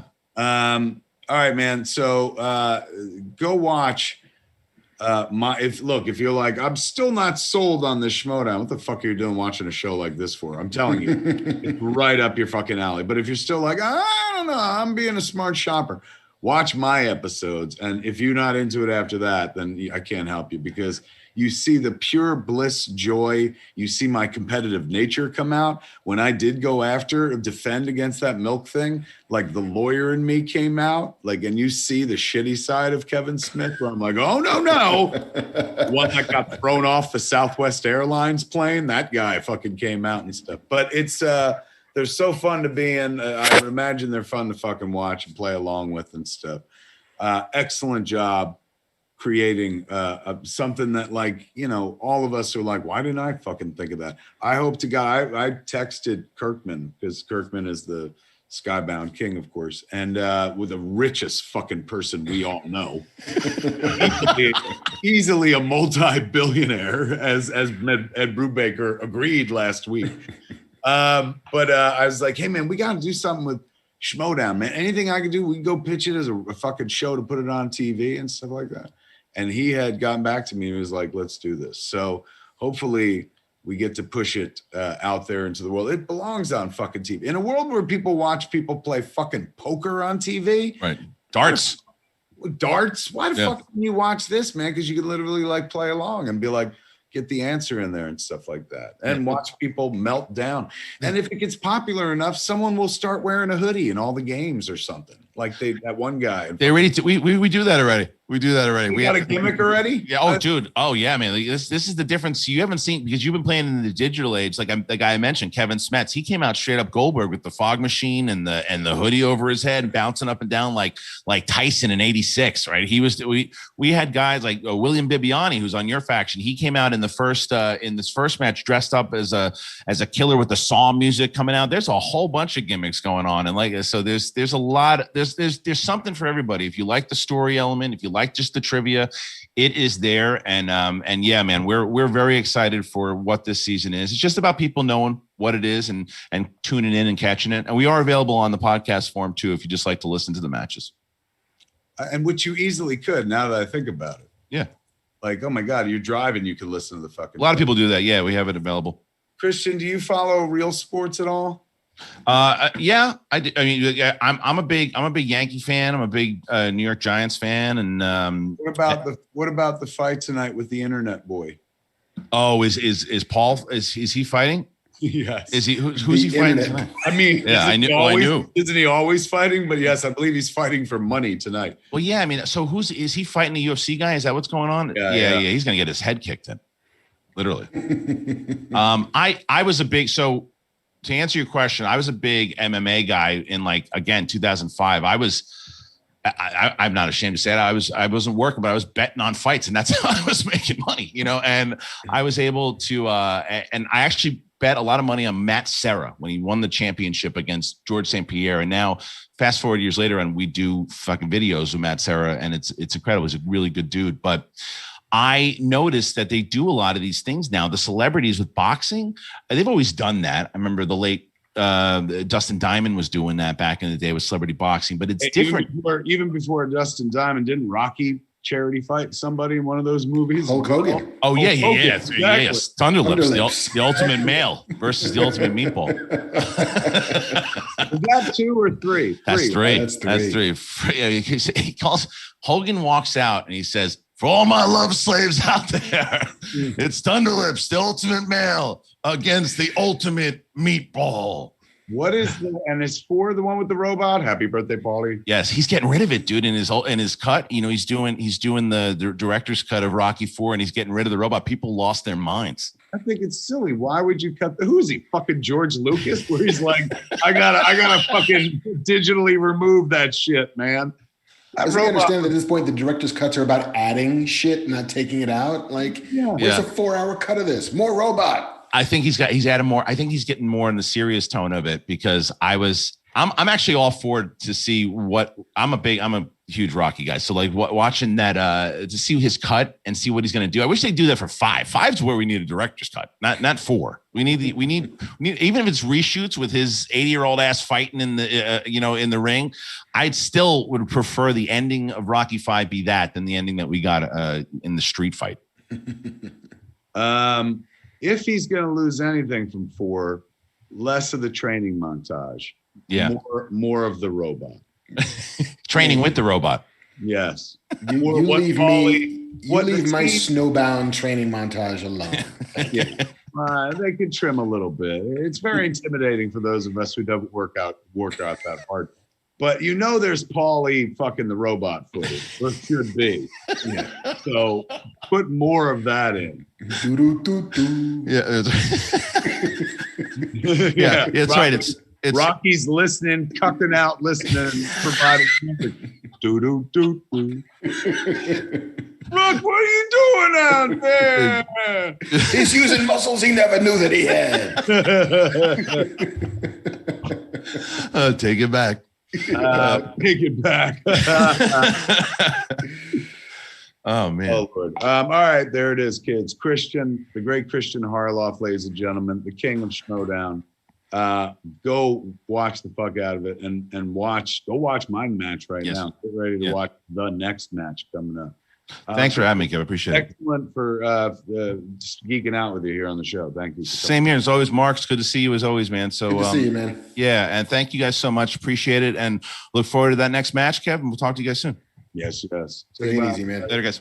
Hi, Kristian. Such a good guy. I'm telling you, that Schmodown is some fun fucking shit, man. Like, it deserves to be on fucking TV. Like, you know, it's great on the internet. Don't get me wrong. I'm not saying like, oh, it needs better, but like, expose that shit to a bunch of people who don't fucking sign on the internet anymore, you know? I mean, you know, Jeopardy's been on the air for 98 years. Yeah, and not because like people are like, there's nothing else to watch. Because people every once in a while like to sit there and, you know, especially if it's for a fucking half hour or something, use that muscle and shit. Indeed. Because it makes you feel impressive. You can't watch real sports and play along. Like, you know, if you're watching fucking baseball, you're not sitting there going like, oh yeah. And if you do, whatever. But like, you can play along when you're watching a trivia game because you can get the answer out before the other people, or just get the answer period, where a lot of people freeze and shit. But he's a good dude, man. All right. I assume we'll have news, won't we? We have a little bit of news. It was a slow news week up until like yesterday. I was going to say, fucking a bunch of news happened. I caught some spillover news on my phone. If it's not me necessarily checking your work, but if you miss anything, I have a few that I fucking screenshot because I was not taking if you must know, I was taking my pre-show shit and I was looking through the news and I said, ooh, I didn't know this. And so I grabbed a few just in case we missed them. But before I do anything, I've got, I'm going to grab a drink. Ooh, so more liquid water in the other room. Yeah. My liquid death. I murdered it. So my thirst hasn't been murdered in a while and I'm starting to lisp. So let me give you your setup and you can start the news. Ladies and gentlemen, there you go. This fucking guy, salt of the earth, fucking good guy, hell of a writer. And long before he was any of those things, he was notching the news, ladies and gentlemen. He'd noodle the news. He'd go out and sniff out the news. He was a news hound. And those instincts never die, kids. So every once in a while when we do this show, the old news hound instincts come out of our writer friend, Marc Bernardin, and we get to do the latest news. So Mark, that's a long way short of saying Marc Bernardin here with the news. Mark, what's the news? Hold on. And for all you time code terrorists out there, you know, let them enjoy the interview. Don't just tell them when the fucking news starts. Like, anyway, back to you, Mark. They don't appreciate a good segue, which we work so hard at building. They just want to jump to what they want to jump to. All they want is the fucking money shot. Like they don't want to kiss. They don't want to do any nipple work. They just want to go right to the vag and like, you know. The nipple work is where men are made. I'm just saying. And women. Women too. I've heard. I don't know. I don't do nipple work. I'm one of those guys. Yes. We want to be broad-minded. Pardon the pun. All right, start your fucking news. I'm gonna go get me a drink. All right, you should get. You want a drink? Yeah, man, hit me one. Wouldn't that be amazing? Oh my god, we could easily set that bit up where you know, fucking everyone's like, oh, how cute, but then fucking somebody on your side does hand you a drink, and people are like, what? Yeah, or I just do I just sort of reach up out of screen, and then out of screen, oh, thanks, man, this is great. Telling you, if we had that Seth Meyers late night money, we could do that kind of shit. Or like a little bit of forethought. But we can't even get fucking a BAMF sound effect. Watch this. JC, BAMF Finn. Everybody be quiet. Shh, listen. No noise. No noise whatsoever. Like a silent fart in an elevator. Again, if we had planned this, JC just could have said BAMF when he was BAMFing. You know what, JC? He's got a fight. That guy's got an excellent point. Every time you BAMF in, can't you just go BAMF while you do it? Yeah! Done. That's what I'm talking about. The show just took a fucking jump. Yes, yes. Time code that shit. And yes, fucking mark that because it's historic. The very first audio-backed BAMF. And I loved how it was done with the least amount of fucking enthusiasm possible. BAMF. BAMF. All right, I'm going to get me an Olipop. Tell them All what's right. going on. The first thing is I noticed today, I think it broke either today or yesterday, Dominic Purcell, who has been a sort of steady mainstay of the Legends of Tomorrow cast, seems to be leaving the show, maybe, I think, kind of. At any rate, he went on Instagram and made two posts. I will read both of them now. The first one says something to the effect of, "Deal isn't done. I have no interest. Whatever cash they throw on the corporate level, I'm walking away. It's been a total pleasure and a humbling experience bringing DC Comics' iconic character Heatwave, aka Mick Rory, to life." Well, that always sounds like a very promising, I'm ready for my next season type of tweet. Indeed. "I smashed this character. Not an actor in the world could have done better. Fact. Such a funny cunt." I'm just reading the words.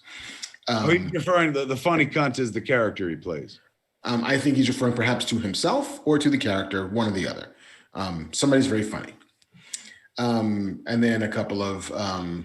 hey, man, not for nothing, but fucking... This is going to sound like a low-grade commercial, but it's not. They're not paying us a dime. Have you ever had this Olipop shit? No.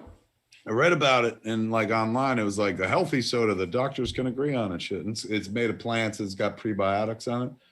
But my God, there's no sugar in it. It's fucking sweet as fuck. It woke me the fuck up. Outstanding. He earlier was telling me I should take Prevagen, but I think this will do it. Yes. So time to move on and see how shit unfolds. Katie Lotz, Nick Zano, look after the kids coming through. They need education. They are a number. Teach them not to rely on loyalty from the studio. The studio does not care. The actors' work ethic and talent must give them the confidence to question authority. Much love to all. It's not lost on me how very fortunate I am. Actors hit me up on DM. Which seemed a bit like the studio's fucking with my money and I'm quitting this show. I had a blast doing it, but you know, hey, whoever I'm leaving behind needs to take care of the new kids coming in because they're going to try and fuck them too. I'm out. If you want to know more, hit me on the DM and I'll explain. Which seemed to set off this sort of like trigger of fireworks going on in the press and in the fan community that Dominic was unhappy and being mistreated and was leaving in a huff, which he then followed with another post that opens with, "Why so serious?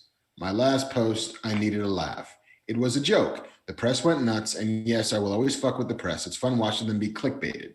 Truth is, yes, I'm leaving CW's Legends of Tomorrow, but we'll come back periodically. It's a handshake deal with my boss, Phil Klemmer.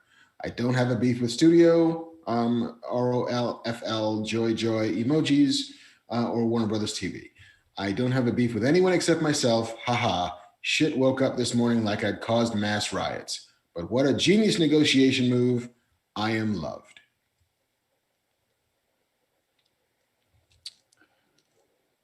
So wait, is he on the show or not? It seems as if he is leaving, but he will return when I guess he wants, or when scripts dictate, or he will go from being a regular to special guest star, Dominic Purcell, is what it looks like. You know, this always befuddles my good friend Jason Mewes, aka Jay, to my silent Bob. He loves these CW shows, and I don't say that facetiously. I mean, he watches them and rewatches them obsessively. They're his happy place. He's been on one or two, so he's been on the set, you know, of one or two of these, few of these CW shows now. And invariably on the set, you always encounter somebody who doesn't want to be there. And that baffles Jason to no end, where he's just like, who would want to give this job up? Like, you know, in his perception, like, this is an easy job where you just get to, like, you don't have to act every day unless you're the lead or something like that. And, you know, you're saying cool things and they're making you do cool things. Like, it baffles him whenever anybody leaves one of their shows. But it sounds like this guy he didn't leave. He was asked to go. Didn't the same thing happen to Brandon Routh where they were like, well, thank you for your service. There's the door. Like it's not like Brandon was like, I want to get off this show. They just jettisoned Brandon, if I remember correctly. Yeah, I don't recall the context for his departure, but we've talked about it before. He indicated that it was not his choice. Right. I mean, we've talked before about the fact that the longer a show runs, the more expensive it gets to mount and the less people are watching. And so that will always result in some level of, of departure. The departure rate will be higher because look, we can't give everybody raises all the time. We got to take care of our number 1s and 2s in the call sheet, and a cast like Legends of Tomorrow that was massive. There's going to be some people who just can't get taken care of. And so maybe this is that thing. I mean, his first post made it seem as if he's walking away because the money wasn't right, or whether that was a sort of pocket veto version of them asking him to leave by, that bid in Office Space was like, let's just stop paying him and he'll probably stop showing up. Oh, they Milton? You think they Miltoned him? They could have Miltoned him. Who knows? But or there's a version of, I sent out that first post. I got a ton of shit from the studio who said that they're not going to honor any parts of my contract and just out and out fire me. And then the second post comes where it's like, I was kidding. Everything's fine. I'm going to be recurring. All's good. Please, I'd like to keep getting paid a little bit. I don't know what happened between those two posts, but it's a weird flurry of activity on Legends of Tomorrow. The show has a giant cast, more so than most, and not just a giant cast, but a giant cast, all of whom are meant to be the main characters. So it's it's always I would imagine, I don't fucking know, I've never ran a TV show with live actors on it that wasn't a cartoon. But I feel like balancing that many personalities and egos, and I don't mean egos like they're all fucking stuck up and full of themselves. Just every ego has its own way that you're going to deal with that person. Everybody's different and stuff. And to have that many main characters, you're dealing with a lot of egos. It's always, to me, it's a minor miracle that they, run as smoothly as they seem to run from the outside. But I would have to assume that in a world where Arrow is wrapped up, Supergirl is wrapping up this season. Isn't Black Lightning also wrapping up? Black Lightning is finishing its last season. I mean, there's a spinoff coming out of it, but, who knows? It could feel like Legends maybe next. They've been on quite some time. And, they've got to make way for some new shows and stuff. The Superman and Lois show did very well ratings-wise for them, and it'll be back after a bit. They just didn't, because of COVID, they didn't get to shoot all their eps. They got Naomi coming from Ava DuVernay. Powerpuff Girls is coming. Powerpuff Girls is coming. They is that on the news or no? No, it was a couple weeks back. We talked about the casting. Well, not the casting. Like 2 weeks ago, there was a picture of them shooting in outfits that looked like they were purchased at a Halloween store. And so the internet was, very, very mad. And now I guess CW released images of the girls or the women playing the Powerpuff women, if you will, in the outfits, in what they'll really be wearing. And it was damn sight different than the shot from across the square images that posted on the internet. But so yeah, that's it. It's more of a visual story than anything else. Speaking of visual story, this is a gift from Bear McCreary. Ooh. And it's the Revelation score. Oh, that's amazing. Isn't that cool? It's the main title theme, and he wrote To Kevin by the Power of Grayskull, Bear McCreary. But this is the main title. So anyone who knows music, I shouldn't be spoiling this. Anybody who knows music could literally fucking read that and play it. And that score is amazing. Oh my God. Oh my God, kids. Oh my God. Anyway, what other news, Mark? What ho on the news front? Yeah. Amazon's Lord of the Rings show looks like it's going to cost It's going to come in on budget, I hear. Yeah, I mean, anything can come in on budget if you're going to spend all of the monies on it. The Hollywood Reporters confirmed that Amazon will spend roughly $650 million New Zealand, which translates to 465 million US, for just the first season of the show alone. One season. And that season is not 50 episodes long. It's one season. And on top of that, don't forget. May I ask a question? Edify me, please. Yes, sir. This is a story we've heard before? No. We knew it was going to be expensive. We knew. No, but I mean, are they just redoing The Hobbit, or is this The Hobbit After Dark or some sort? Sexy hobbits. No, this is sort of, they haven't quite said precisely what it is. The official description. They just did, Mark. What it is fucking expensive. Very expensive. So they better say what it is. It brings to the screen for the very first time the heroic legends of the fabled Second Age of Middle-earth's history. The epic drama is set thousands of years before the events of The Hobbit and Lord of the Rings, and will take viewers back to an era in which great powers were forged, kingdoms rose to glory and fell to ruin, unlikely heroes were tested, hope hung by the finest threads, and the greatest villain that ever flowed from Tolkien's pen threatened to cover the world in darkness. So this is Lil Sauron? Yeah, this is deep prequel business. And I'm not fully steeped in Tolkien. Were there prequel books that I was unaware of? There's a lot of information. Hey, get the fuck out unless you're going to make your noise. Get the fuck out and do it right. Bam. Spider, get me a drink. All right, come back in. Bam. You stuttering prick you. I heard him. Bam. So it's Second Age, so it's not Silmarillion. It's the forging of the rings is what they're talking about. So in the kind of epilogue or prologue of the Peter Jackson movies where they're like, Sauron forged the rings and he gave them away and everybody was deceived. That's what they're saying we're going to see. I mean, look, fine, but you want to spend every dollar ever minted on the prequel? Like, hey kids, remember Lord of the Rings and all the characters you ever loved? They're not born yet. Well, but they're elves, so they are. Oh, they're alive, so you get everybody who was in. You've got everything you see here. You've got the elves and Sauron and the like kind of magic characters. You won't have Viggo Mortensen or Frodo, hobbits. But you'll have Gandalf. Wait, you won't have any fucking hobbits?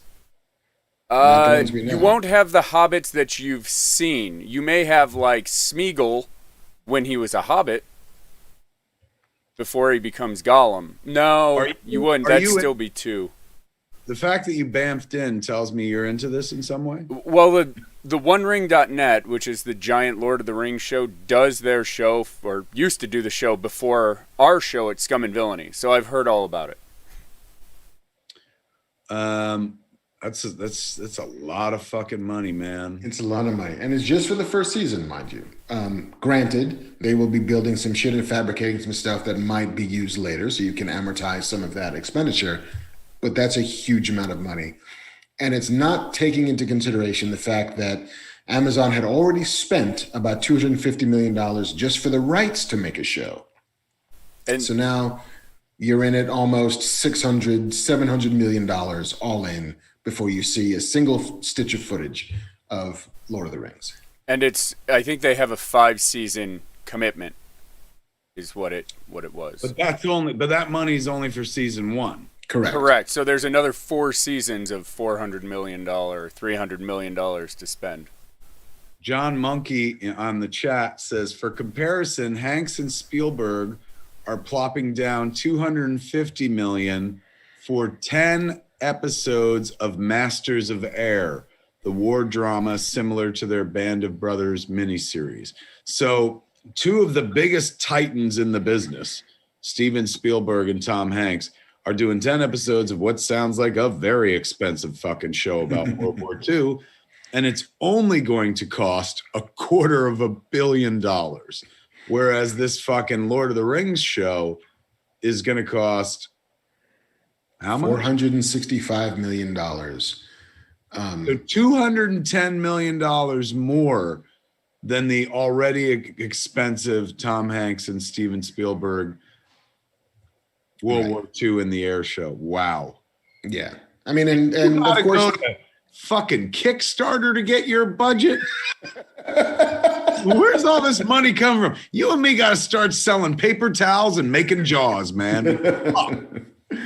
Yeah, like in comparison, Game of Thrones costs somewhere between 110 to 130 million dollars per season, and also huge cast of characters, also dragons and magic and shit, and they will be spending. Also cost a lot of people their civility, man, with that last season, because boy, they came after it fucking hard on the internet. People still get sore about that. They put up a trailer recently that had the internet speculating that HBO secretly reshot the last season, like.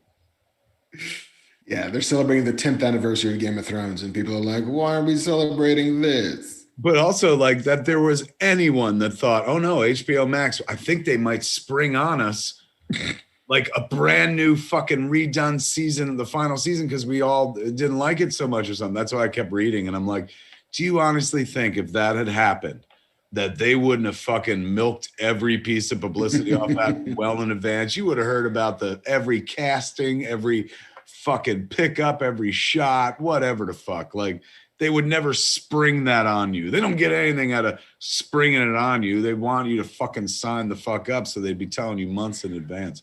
So whatever it is, I think it's just them going, hey, remember Game of Thrones? We have it. Yeah, there's 7 seasons you love. Remember that? You can watch them all. We got it. What other news? There was a rumor, and I will classify it as such because I fundamentally do not believe it to be true, that Disney Plus is at work on a Wolverine anthology series.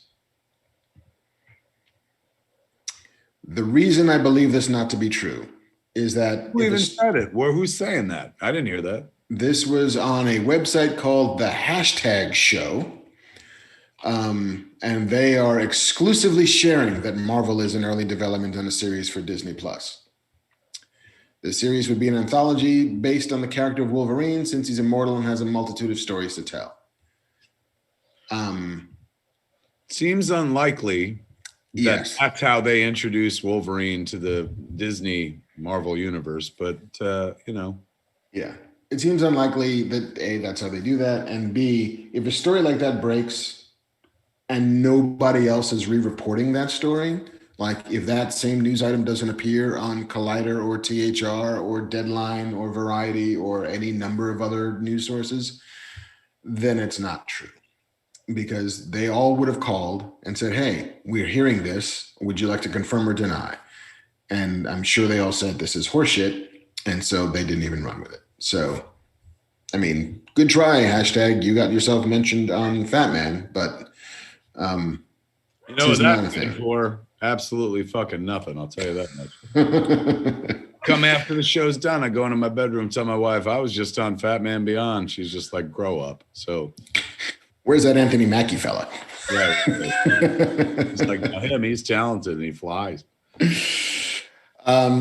Mark Millar, who Mark Miller. Mark Miller. I keep wanting to call him Mark Millar. But yes, Mark Miller. We got our first trailer from Jupiter's Legacy, which will be dropping shortly on. That's his? Yeah, based on a comic. I didn't know that. Yeah, so that's dropping in, I think, within the next month on Netflix. But word that another one of his comics from the Millerverse called Starlight, which centers on a space hero who saved the universe 35 years ago, but when he came back to Earth, no one believed him. But of course, he gets pulled back into action to one last ride. Sounds like a cool story. Sounds like a cool story. 20th Century Studios is adapting that into a feature, and Joe Cornish, the writer-director, who did Attack the Block, is signed on to write and direct the comic. Fucking A. Yeah, like, and honestly, Attack the Block is one of my favorite movies in the last like 15 years or so. And that dude does not work a lot. He last did The Kid Who Would Be King, a sort of teenage Arthurian thing that's actually really, really good.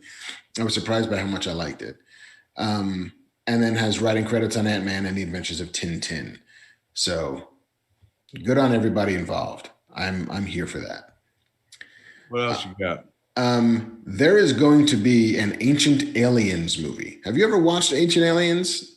On the History Channel. It's a show in which one dude, this weird mad like Greek dude, will always say, "Hey, pyramids. Did we build them or did aliens build them? Let's spend an hour examining." You're going to get into that kind of talk, Mark. I need to settle my nerves with the smooth blast of a clove cigarette. As well you should, because it feels like everyone involved in this has partaken themselves of the clove cigarettes quite a bit. So yeah, it's a long-running History Channel show. It's one of their highest-rated shows on the channel, but it's a documentary thing, much like In Search Of, but a little bit less, I don't know, founded in fact. But the fellows who made the Cobra Kai, one of your favorite shows, are going to direct and produce the feature project based on Ancient Aliens. Now you have my attention. Why didn't you lead with that?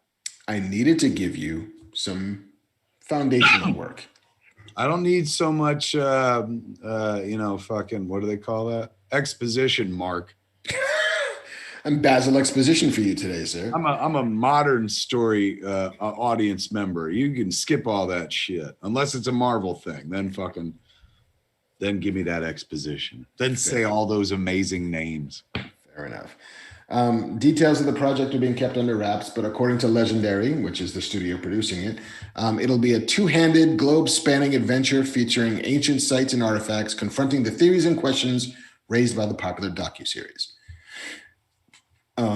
Righteous. Look, those cats fucking turned Karate Kid, turned Cobra Kai to a must-see for me, one of my favorite fucking pop culture creations of the last 10 years.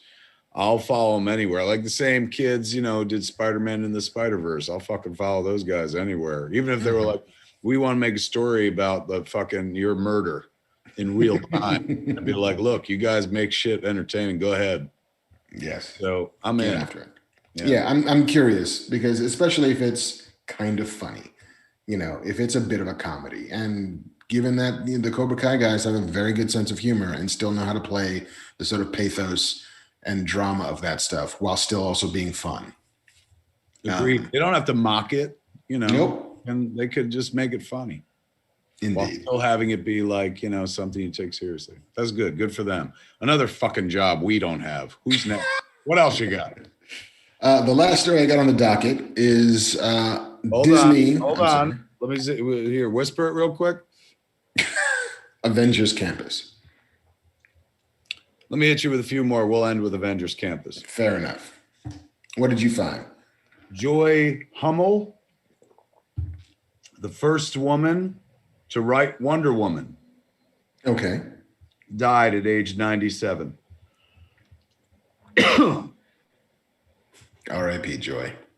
Felix Silla, who some people knew as Cousin It on the Addams Family, but I knew as the body of Twiki on Buck Rogers.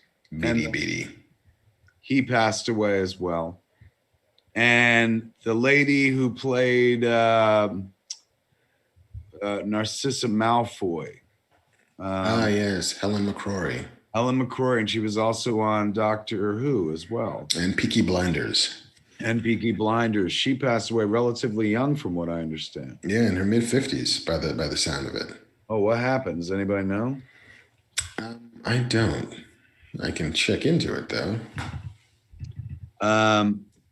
Yeah, we lost some people this week. Such a bummer.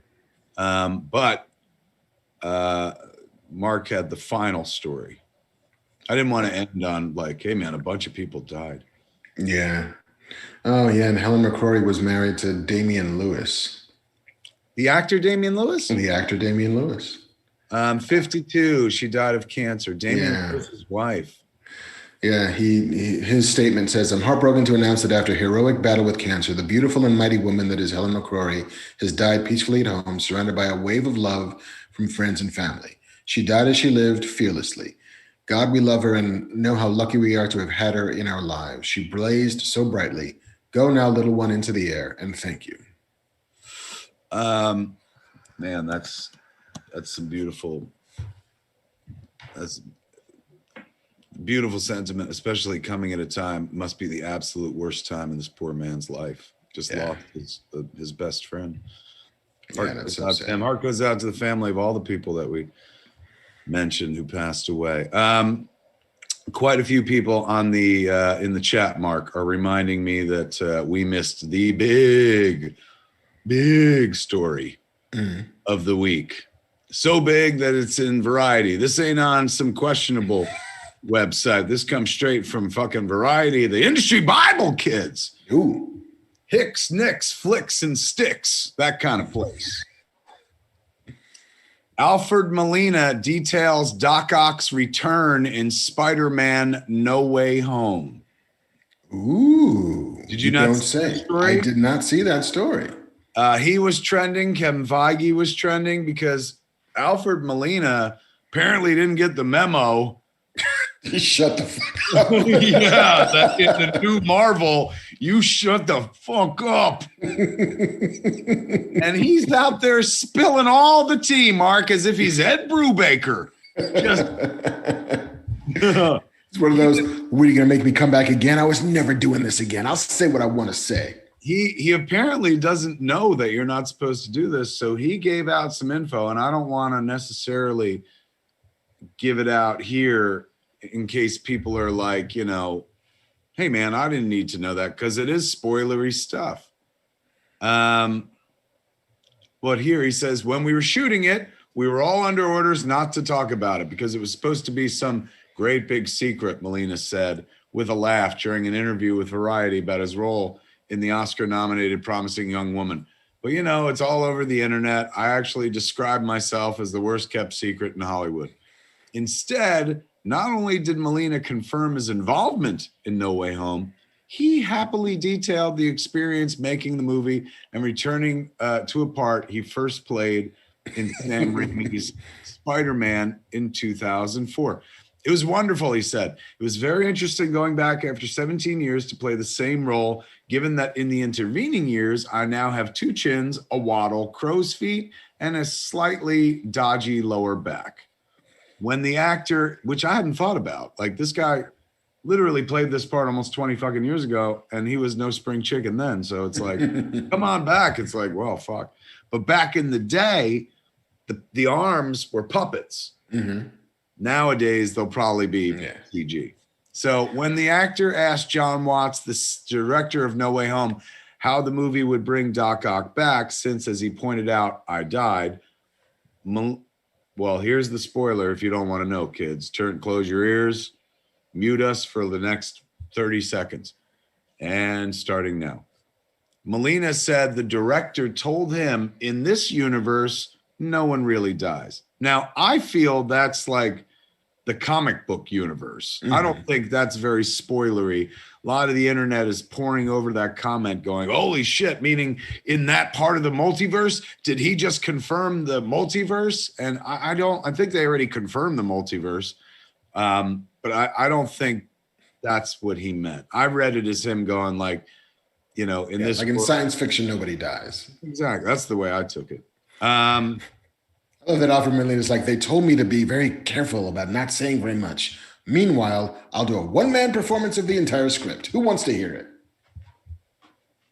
In their early conversations, Molina said that Watts told him that the movie will pick up Doc Ock's story from that moment in the river, which in a franchise that includes multiverses, time travel, and diverging timelines seems plausible enough. So that means that he goes down holding the fucking globe and they're taking from that point forward, I guess. Which means, would he be a good guy or a bad guy? Probably a bad guy. No, he was dying a hero. Went into the water. He does sacrifice himself to pull down the whatever the fuck that was. John Watts said to him, did you see what we did to Bob Downey Jr. and Sam Jackson? Meaning the de-aging process. Mm-hmm. So they'll be able to take some years off him and stuff. Molina, said, "Hey, man," he said, "they made Robert De Niro's face younger in The Irishman, but when he was fighting, he looked like an older guy. He looked like an old guy. That's what that's worried me about doing it again." He then remembered that the tentacles do all the work. He sat up straight in his seat and he said, "My basic physical move as Doc Ock, as the actor, is just this." He said and glared intensely at the zoom camera and made a menacing noise. "I just do that a lot, and the arms are doing all the killing and smashing and breaking. I'm just going," and then he glared again. With a kind of mean look on my face. It was fantastic. Neither Sony Pictures nor Marvel Studios, which are co-producing Spider-Man No Way Home, has even confirmed Molina's return. So now, yes, if he's talking about it, that probably means all the other rumors are true as well. Meaning Jamie Foxx probably definitely in it. Meaning the other two Spider-Men probably definitely in it. Well, not necessarily. No. It's one can be true and the others don't have to be at the same time. I think, you can say that some of the other leaks may or may not be true. They certainly seem like they feel true. But all he's really doing is confirming that he's in it. And until he mentions, "Oh yeah, I was on the set with these 9 other dudes, and I don't give a fuck because I'm 72 years old, and what are you going to do? Cut me out of your movie?" Which they could. But yeah, I don't know. That's all awesome. That all sounds very promising. And I love the fact that they're going to de-youthify, de-ageify, and maybe he becomes a mentor. Maybe he becomes the Uncle Ben that this Peter doesn't have anymore. Or maybe fucking they're building the Sinister Six. Could be. All right, what was the final story? Avengers Campus? The final story is that Avengers Campus is finally has an opening date, June 4th at California Adventure. And Disneyland is opening on April 30th. So, hey, man, there's another section of Disneyland that we can still not go see. I was just about to say, I'm there. And I was like, wait, I didn't even go to Star Wars Land yet. Really looking forward to going to Star Wars Land, then the whole universe shut down. But I do want to go to the Avengers Campus. Have they said what they're adding, what the new rides are? Let's see. One area is the Worldwide Engineering Brigade, which will center on Spider-Man. Will feature Web Slingers, a Spider-Man adventure, the first Disney ride-through attraction. Who will be, and Spidey is being voiced by Tom Holland. There's a new, there's a Guardians of the Galaxy. Well, yeah, it opened in 2017, the Guardians of the Galaxy themed attraction. There's a Doctor Strange section and encounters with a number of Marvel characters roaming the grounds. So yeah, blah, blah, blah, blah, blah. That seems to be, I think the Spidey thing is their big deal. They're not specific yet on what the Doctor Strange stuff is. And then the Guardians had already been there, so I guess they built around that. Well, if they need somebody to play a hero on the ground, the dude Dominic from fucking Legend is free. Who can I be for you? Who do you need? That would create so much confusion for the fan base. They're like, a DC hero and a Marvel exhibit? What's going on? I'll be Sandman. All I got to do is just a gravelly voice for a while. Here I am. Or call me Christian Bale. He did both. There you go. What else we got? Is that it? That's it. That's the news, my friend. You wanted news, you nosy motherfuckers. That guy gave you the news. Mark and the internet. News, ladies and gentlemen. JC, you better bamf your sweet little ass in here. Let me hear it. Okay, so you can't hear it, but I think they hear it on stream. Did you guys hear it on stream? I don't even see you. Oh, it didn't. Hold on. There we go. God. And you forgot the one thing you're supposed to do. Get out and come back in. Go back, flush the toilet, come back out. Okay, here we go. Here we go, everybody. Quiet. Count of 3. 1, 2, 3. I heard a little like wheeze. I heard no word. You didn't say bamf, bro. But I'm playing the sound effect out to the stream, but I ain't hearing it. I can't Everyone loop it. hearing it. if I loop it back into Zoom, it does like an eternal loop, like that echo thing that we had that one night. I'll be honest with you. I don't want no sound effect. I was digging you just going bamf. That's Yes, with all the enthusiasm like a 42-year-old carpet salesman. Back out, come back in. Do it the right way. Okay. And take 3, everybody, and action. Bamf. Yeah! Yes, kiss, my friend. Mwah! This is like a workshop episode. We're just figuring it out as we go. Let's get to these questions. JC always picks the questions, so if you don't like the questions that get asked, blame that fucking guy. The bamfer himself. And they do. They do. I hear it on Twitter sometimes. It's the dumbest fucking question. Do you really get judged for picking? Yeah. People are never happy. How has the chat been tonight? Do you have to throw anybody out? Just one guy who I think he was a bot that just came in shouting about right wing and left wing stuff. A bot? We don't serve their kind here. Wait, but was it Falcon's right wing and left wing, or were they different wings?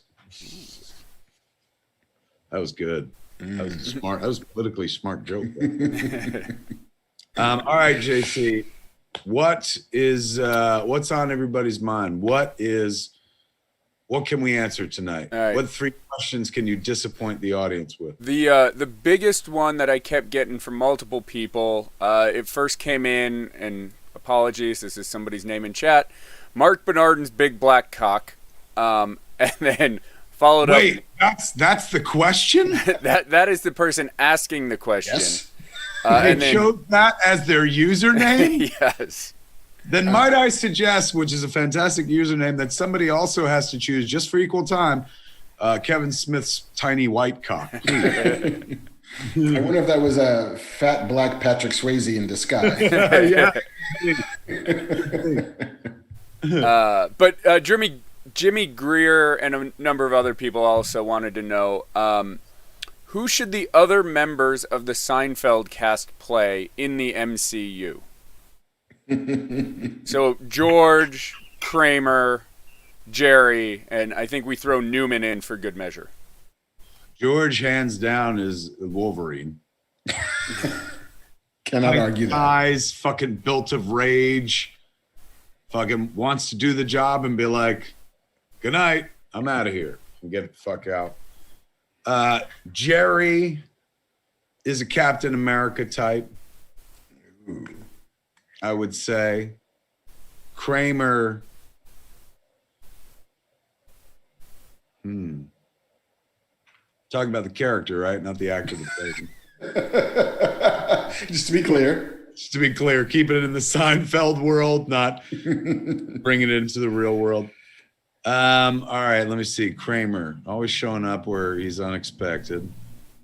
I mean, he's more like Mr. Mixix-Plitalik, but like we're trying to keep it Marvel here. Nightcrawler? Ooh. Speaking of Bamfs. Fucking in that. I'll take that answer. All right. That covers do we have to go deeper than that? Like Newman? He wanted Newman. He did want Newman? Well, that was JC's. Newman is easily mole man as far as I'm concerned. What do you got? Well, I co-sign Wolverine and Nightcrawler. I feel like Jerry might be Mr. Fantastic. Nice. And let's see, we already got Elaine. Who else does that leave? We got everybody. We got George and Elaine. We got Jerry's Mr. Fantastic. We got Kramer as Nightcrawler. Newman as Mojo. Nice. Good poll. But we would have accepted MODOK as well. Indeed. Alex S. pointed out on chat that Newman was in The Punisher, as we all recall. There you go.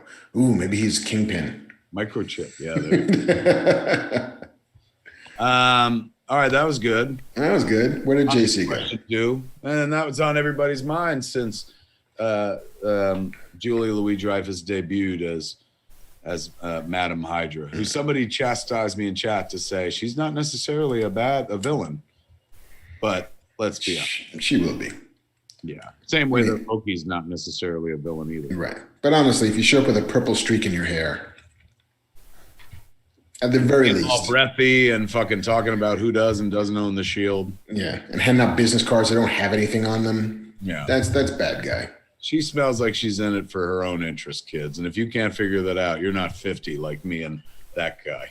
Almost. Don't. He's not 50 yet. Otherwise, he wouldn't be able to make this movie. No, once that happens, everything evaporates. It's like Cinderfella, the Marc Bernardin story. Oh, don't search that on the Googles, kid. Where the fuck is Banff Boy? Count of three. Yeah, there he is. Jeff Englehart in chat said Steinbrenner would be J. Jonah Jameson.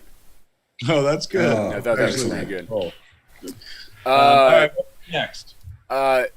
Junis Moisio wanted to know, Stallone has a small part in Guardians of the Galaxy, but knowing their famous rivalry from the 80s and 90s, what part would you cast Schwarzenegger in the MCU?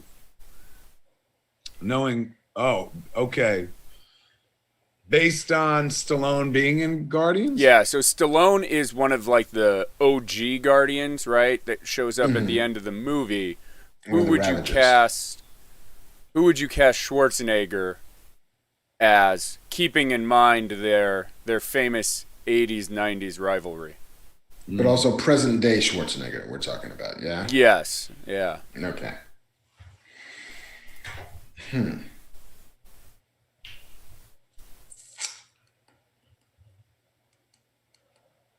Wow. I mean, I love when you get a question that stupefies the entire show into fucking abject silence. Everyone thought that the fucking their feed froze up because we're both like, We should, my gut music behind us. Go ahead. Sorry. My gut is, and it's tangentially Marvel, only because the comics were Marvel. But King Conan. Give me like old Conan the Barbarian. Which is honestly a thing that I've been waiting for 30 years now. And he feels like he's aged into it. I like that answer. I'm gonna go bigger. Bam. And I'm gonna go, yes, sir. Respect the Banff. Graybeard James said Old Man Sabretooth. I thought that was pretty good. Because Schwarzenegger's short too. He's like 5'6" or 5'5". It don't matter how short he is, because I'm going to make him big. I'm taking Arnie on as Galactus. Ooh. I want to see him in a big funny hat. I want to see him eating planets. I'm here to crush you. I'm here to take you all down. And then you got your Stallone, you got your Schwarzenegger, and then in your Planet Hollywood triumvirate, you get Willis, played a Silver Surfer. Ooh, nice. Yeah, yippee-ki-yay, motherfucker. And then you get Van Damme to play the Beyonder. Well, now we're just making fucking, what's that Stallone movie? Expendables 5. Expendables : the Marvel knockoff. Marvel cosplay edition. All right, what's our third question, JC? This one from Just Some Punk. I'll be honest with you, these are brain burners. I'm going to need a clove cigarette for this. Just Some Punk wanted to know, since WandaVision tackled grief and trauma, Falcon and the Winter Soldier is tackling race and socio-political issues, what will Loki's commentary be on? Having too much of a good time. Yeah, time is definitely going to be a big part of it, right? Yeah, it's like regret and responsibility. Precious time is, I would have to imagine. But I say it's probably going to be about 6 to 8 episodes long. That's what it's going to be about. Give or take. Good question, but not a show ender. Give us another one, JC.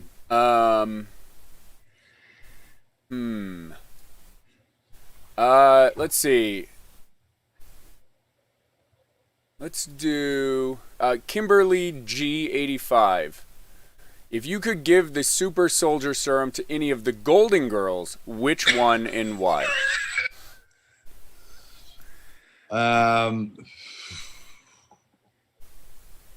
Well, somebody gave it to Betty White, clearly. So don't waste another shot on her. She got it. She's doing fantastic. Let's see.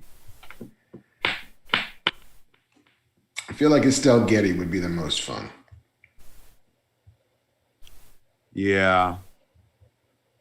I'm gonna, but because, look, I'll be honest with you, I'm not a Golden Girls watcher, so I can't go deep into the mythology of it. But out of respect for her being Maude and also fucking closing the bar, JC's very bar, Star Wars Christmas special, I'd say give it to B. Arthur, man. You, Mark, you got a preference? You go deep on Golden Girls? I do not go deep on Golden Girls. And clearly, we couldn't give it to Meshach Taylor because a black man can't be Captain America. As we heard. As we heard. No, I feel like it's either Rue McClanahan or S.h.i.e.L.D. Getty. I think you kind of want the immortal, superpowered, good time Rue. Or cranky S.h.i.e.L.D. Getty. I think we need to super soldier one more question. Okay. Jeez. Stop or my mom will shoot you full of super soldier serum. What fictional characters would benefit the most from using the Fat Man Beyond sponsors? What fictional businesses? What fictional characters? So we've got Keeps to grow your hair. We've got Blue Chew. Oh! We've got What Manscaped. Who would be the best character to use each of our sponsors? And we should start with Manscaped since they're this week. Manscaped being this week's wonderful sponsor, Fat Man Beyond. We all know that, as Mark has pointed out time and time again, that the Manscaped shaver, which comes with a goddamn light and that buzzy sound, is meant for good enough for your balls, but meant for your balls, good enough for your head. So we know one person in the Marvel universe who has to keep his hair very specific, and that is the great Wolverine himself, ladies and gentlemen. So I would say Wolverine benefits big time from the Manscaped shaver, man, from the ball toner, from all things Manscaped, because you can be called Wolverine without appearing to look like one beyond the adamantium claws. Indeed. It's a fucking tagline we're workshopping, Mark. Haven't landed on it exactly. It's in that neighborhood anyway. Over to you. I feel like for Manscaped, I go Lobo. I feel like Lobo could use a little taming of that mane. I mean, you can be wild in almost every way, Mr. Lobo. You don't need to be wild down there. For previous sponsors of the show, as in Keeps, who is not a sponsor this week, but we still love him just the same. Professor X, for sure. Lex Luthor, for sure. Yeah. I'm trying to think if there are any heroes with like male pattern. Norman Osborn. Like, that's a dude who you can tell is losing his hair. Like, you've got an excellent point. The deep widow's peak. Luthor and who's the other one I said? Professor X. They lost their chance at Keeps. But Norman Osborn, who's thinning, gets a chance to keep. That's well thought of, Mark. Excellent point. Thank you. That's why Lex Luthor is so bitter. He missed out on Keeps. He did. He could have kept his hair. Alas. Well done. Shit. They don't even sponsor him this week. You got it for him. Well done. Blue Chew? Blue Chew. Look, nobody needs to get laid more than Batman. So give him a thermos full of Blue Chew. Give him a night off, for heaven's sakes. And this dude's in peak physical condition. Let him bust a nut. I wonder if Mr. Fantastic has the opposite problem. Like, he's very stretchy and bendy, but does he have a rigid problem? A rigidity issue? Excellent point. He's look, what good, how big, if it can stretch, big deal if it's not doing the job. Yeah. Stretching is easy. Rubber bandy is easy. But, if I got to stand at attention, I might need a little chew on my side. And he likes it because it can be right on him and people don't see it because his outfit's blue. So he's just like, yeah, you just nom it on his sleeves and suddenly nom nom nom. Hey. He's built it into buttons. Snap one off. Bam. We had Hey, he bamfed in, ladies and gentlemen. We had two good ones. Death Star Kitty said Hank Pym because he just got his wife back after 50 years. That's good. And although something tells me that he does not have a problem keeping it up if he hasn't had his wife around for 50 years. And then the other would be Deadpool because he seems like he's always going at it. He seems to need no help though. That dude's just like fucking. He's clearly got what do they call that shit when you fuck too much? Joy. Like we're all stumped because we're like, is there such a thing? I've never heard. Is that an affliction that I missed? Fucking too much. What are you, mad? Yeah, I'm gonna stand by my Batman answer, man, because think about it. Even if you forced him to take the night off, even if Alfred was like, I hid the keys, you can't even get in the fucking Batcave tonight, you're just hanging out, you're fucking watching TV or whatever. Even if he was like, I hired a hooker, which turned out to be Selena Kyle in a weird, fucking coincidence, because she used to be a prostitute in the comics, kids. Even if all that transpires, that dude is thinking about his war on crime. You can't get hard thinking about a war on crime. You just think about the war on crime. So at least with Blue Chew, little head tells the big head, you think about the war on crime. I'm gonna think about Crime Alley. Thank you. We could do like a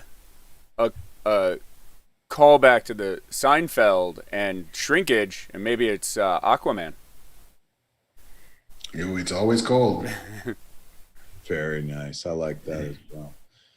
There are some people that have yelled in chat, Mark, that Batman is married in current comics continuity, which I acknowledge that for some. Sure. My Batman's not married. It's too happy for Batman. Oh, come on. In any event. What other sponsors have we had, Bamf Boy? Native Deodorant. Native DEO. Next point. NativeDEO.com. Who would benefit from that? The Blob. You know what I'm saying? Like, appearance notwithstanding, there's no reason to smell. And with Native DEO, you don't have to worry about that. No. I think the Rhino could also use some of that Native DEO because I'm pretty sure he's hermetically sealed into that fucking suit. And the odor inside there has got to be serious. You know who'd sign off on it in a heartbeat? Pamela Isley, Dr. Pamela Isley, a.k.a. Poison Ivy. Because it's all plant-based. Or that might be mad. Yes, like what? How dare you kill my plants for your smelling good nature? You're right, man. You're right. We know who'd fucking use it and needs it because he's on a never-ending war on crime. Even the nights that Alfred makes him sit home and tries to hire a prostitute. Batman, because man, he's always fucking at it. So I bet he keeps one of them tiny little native deodorants that you could get at the Dwayne Reed in his utility pouch, so that periodically he could be like, put it back in and shit. Because that suit really seals in the flavor. Yeah, you're not kidding. What other sponsors have we had? I don't know. That's good enough. Bam. Yeah. You missed out on the perfect one, Stinkor for Native DEO. That was from...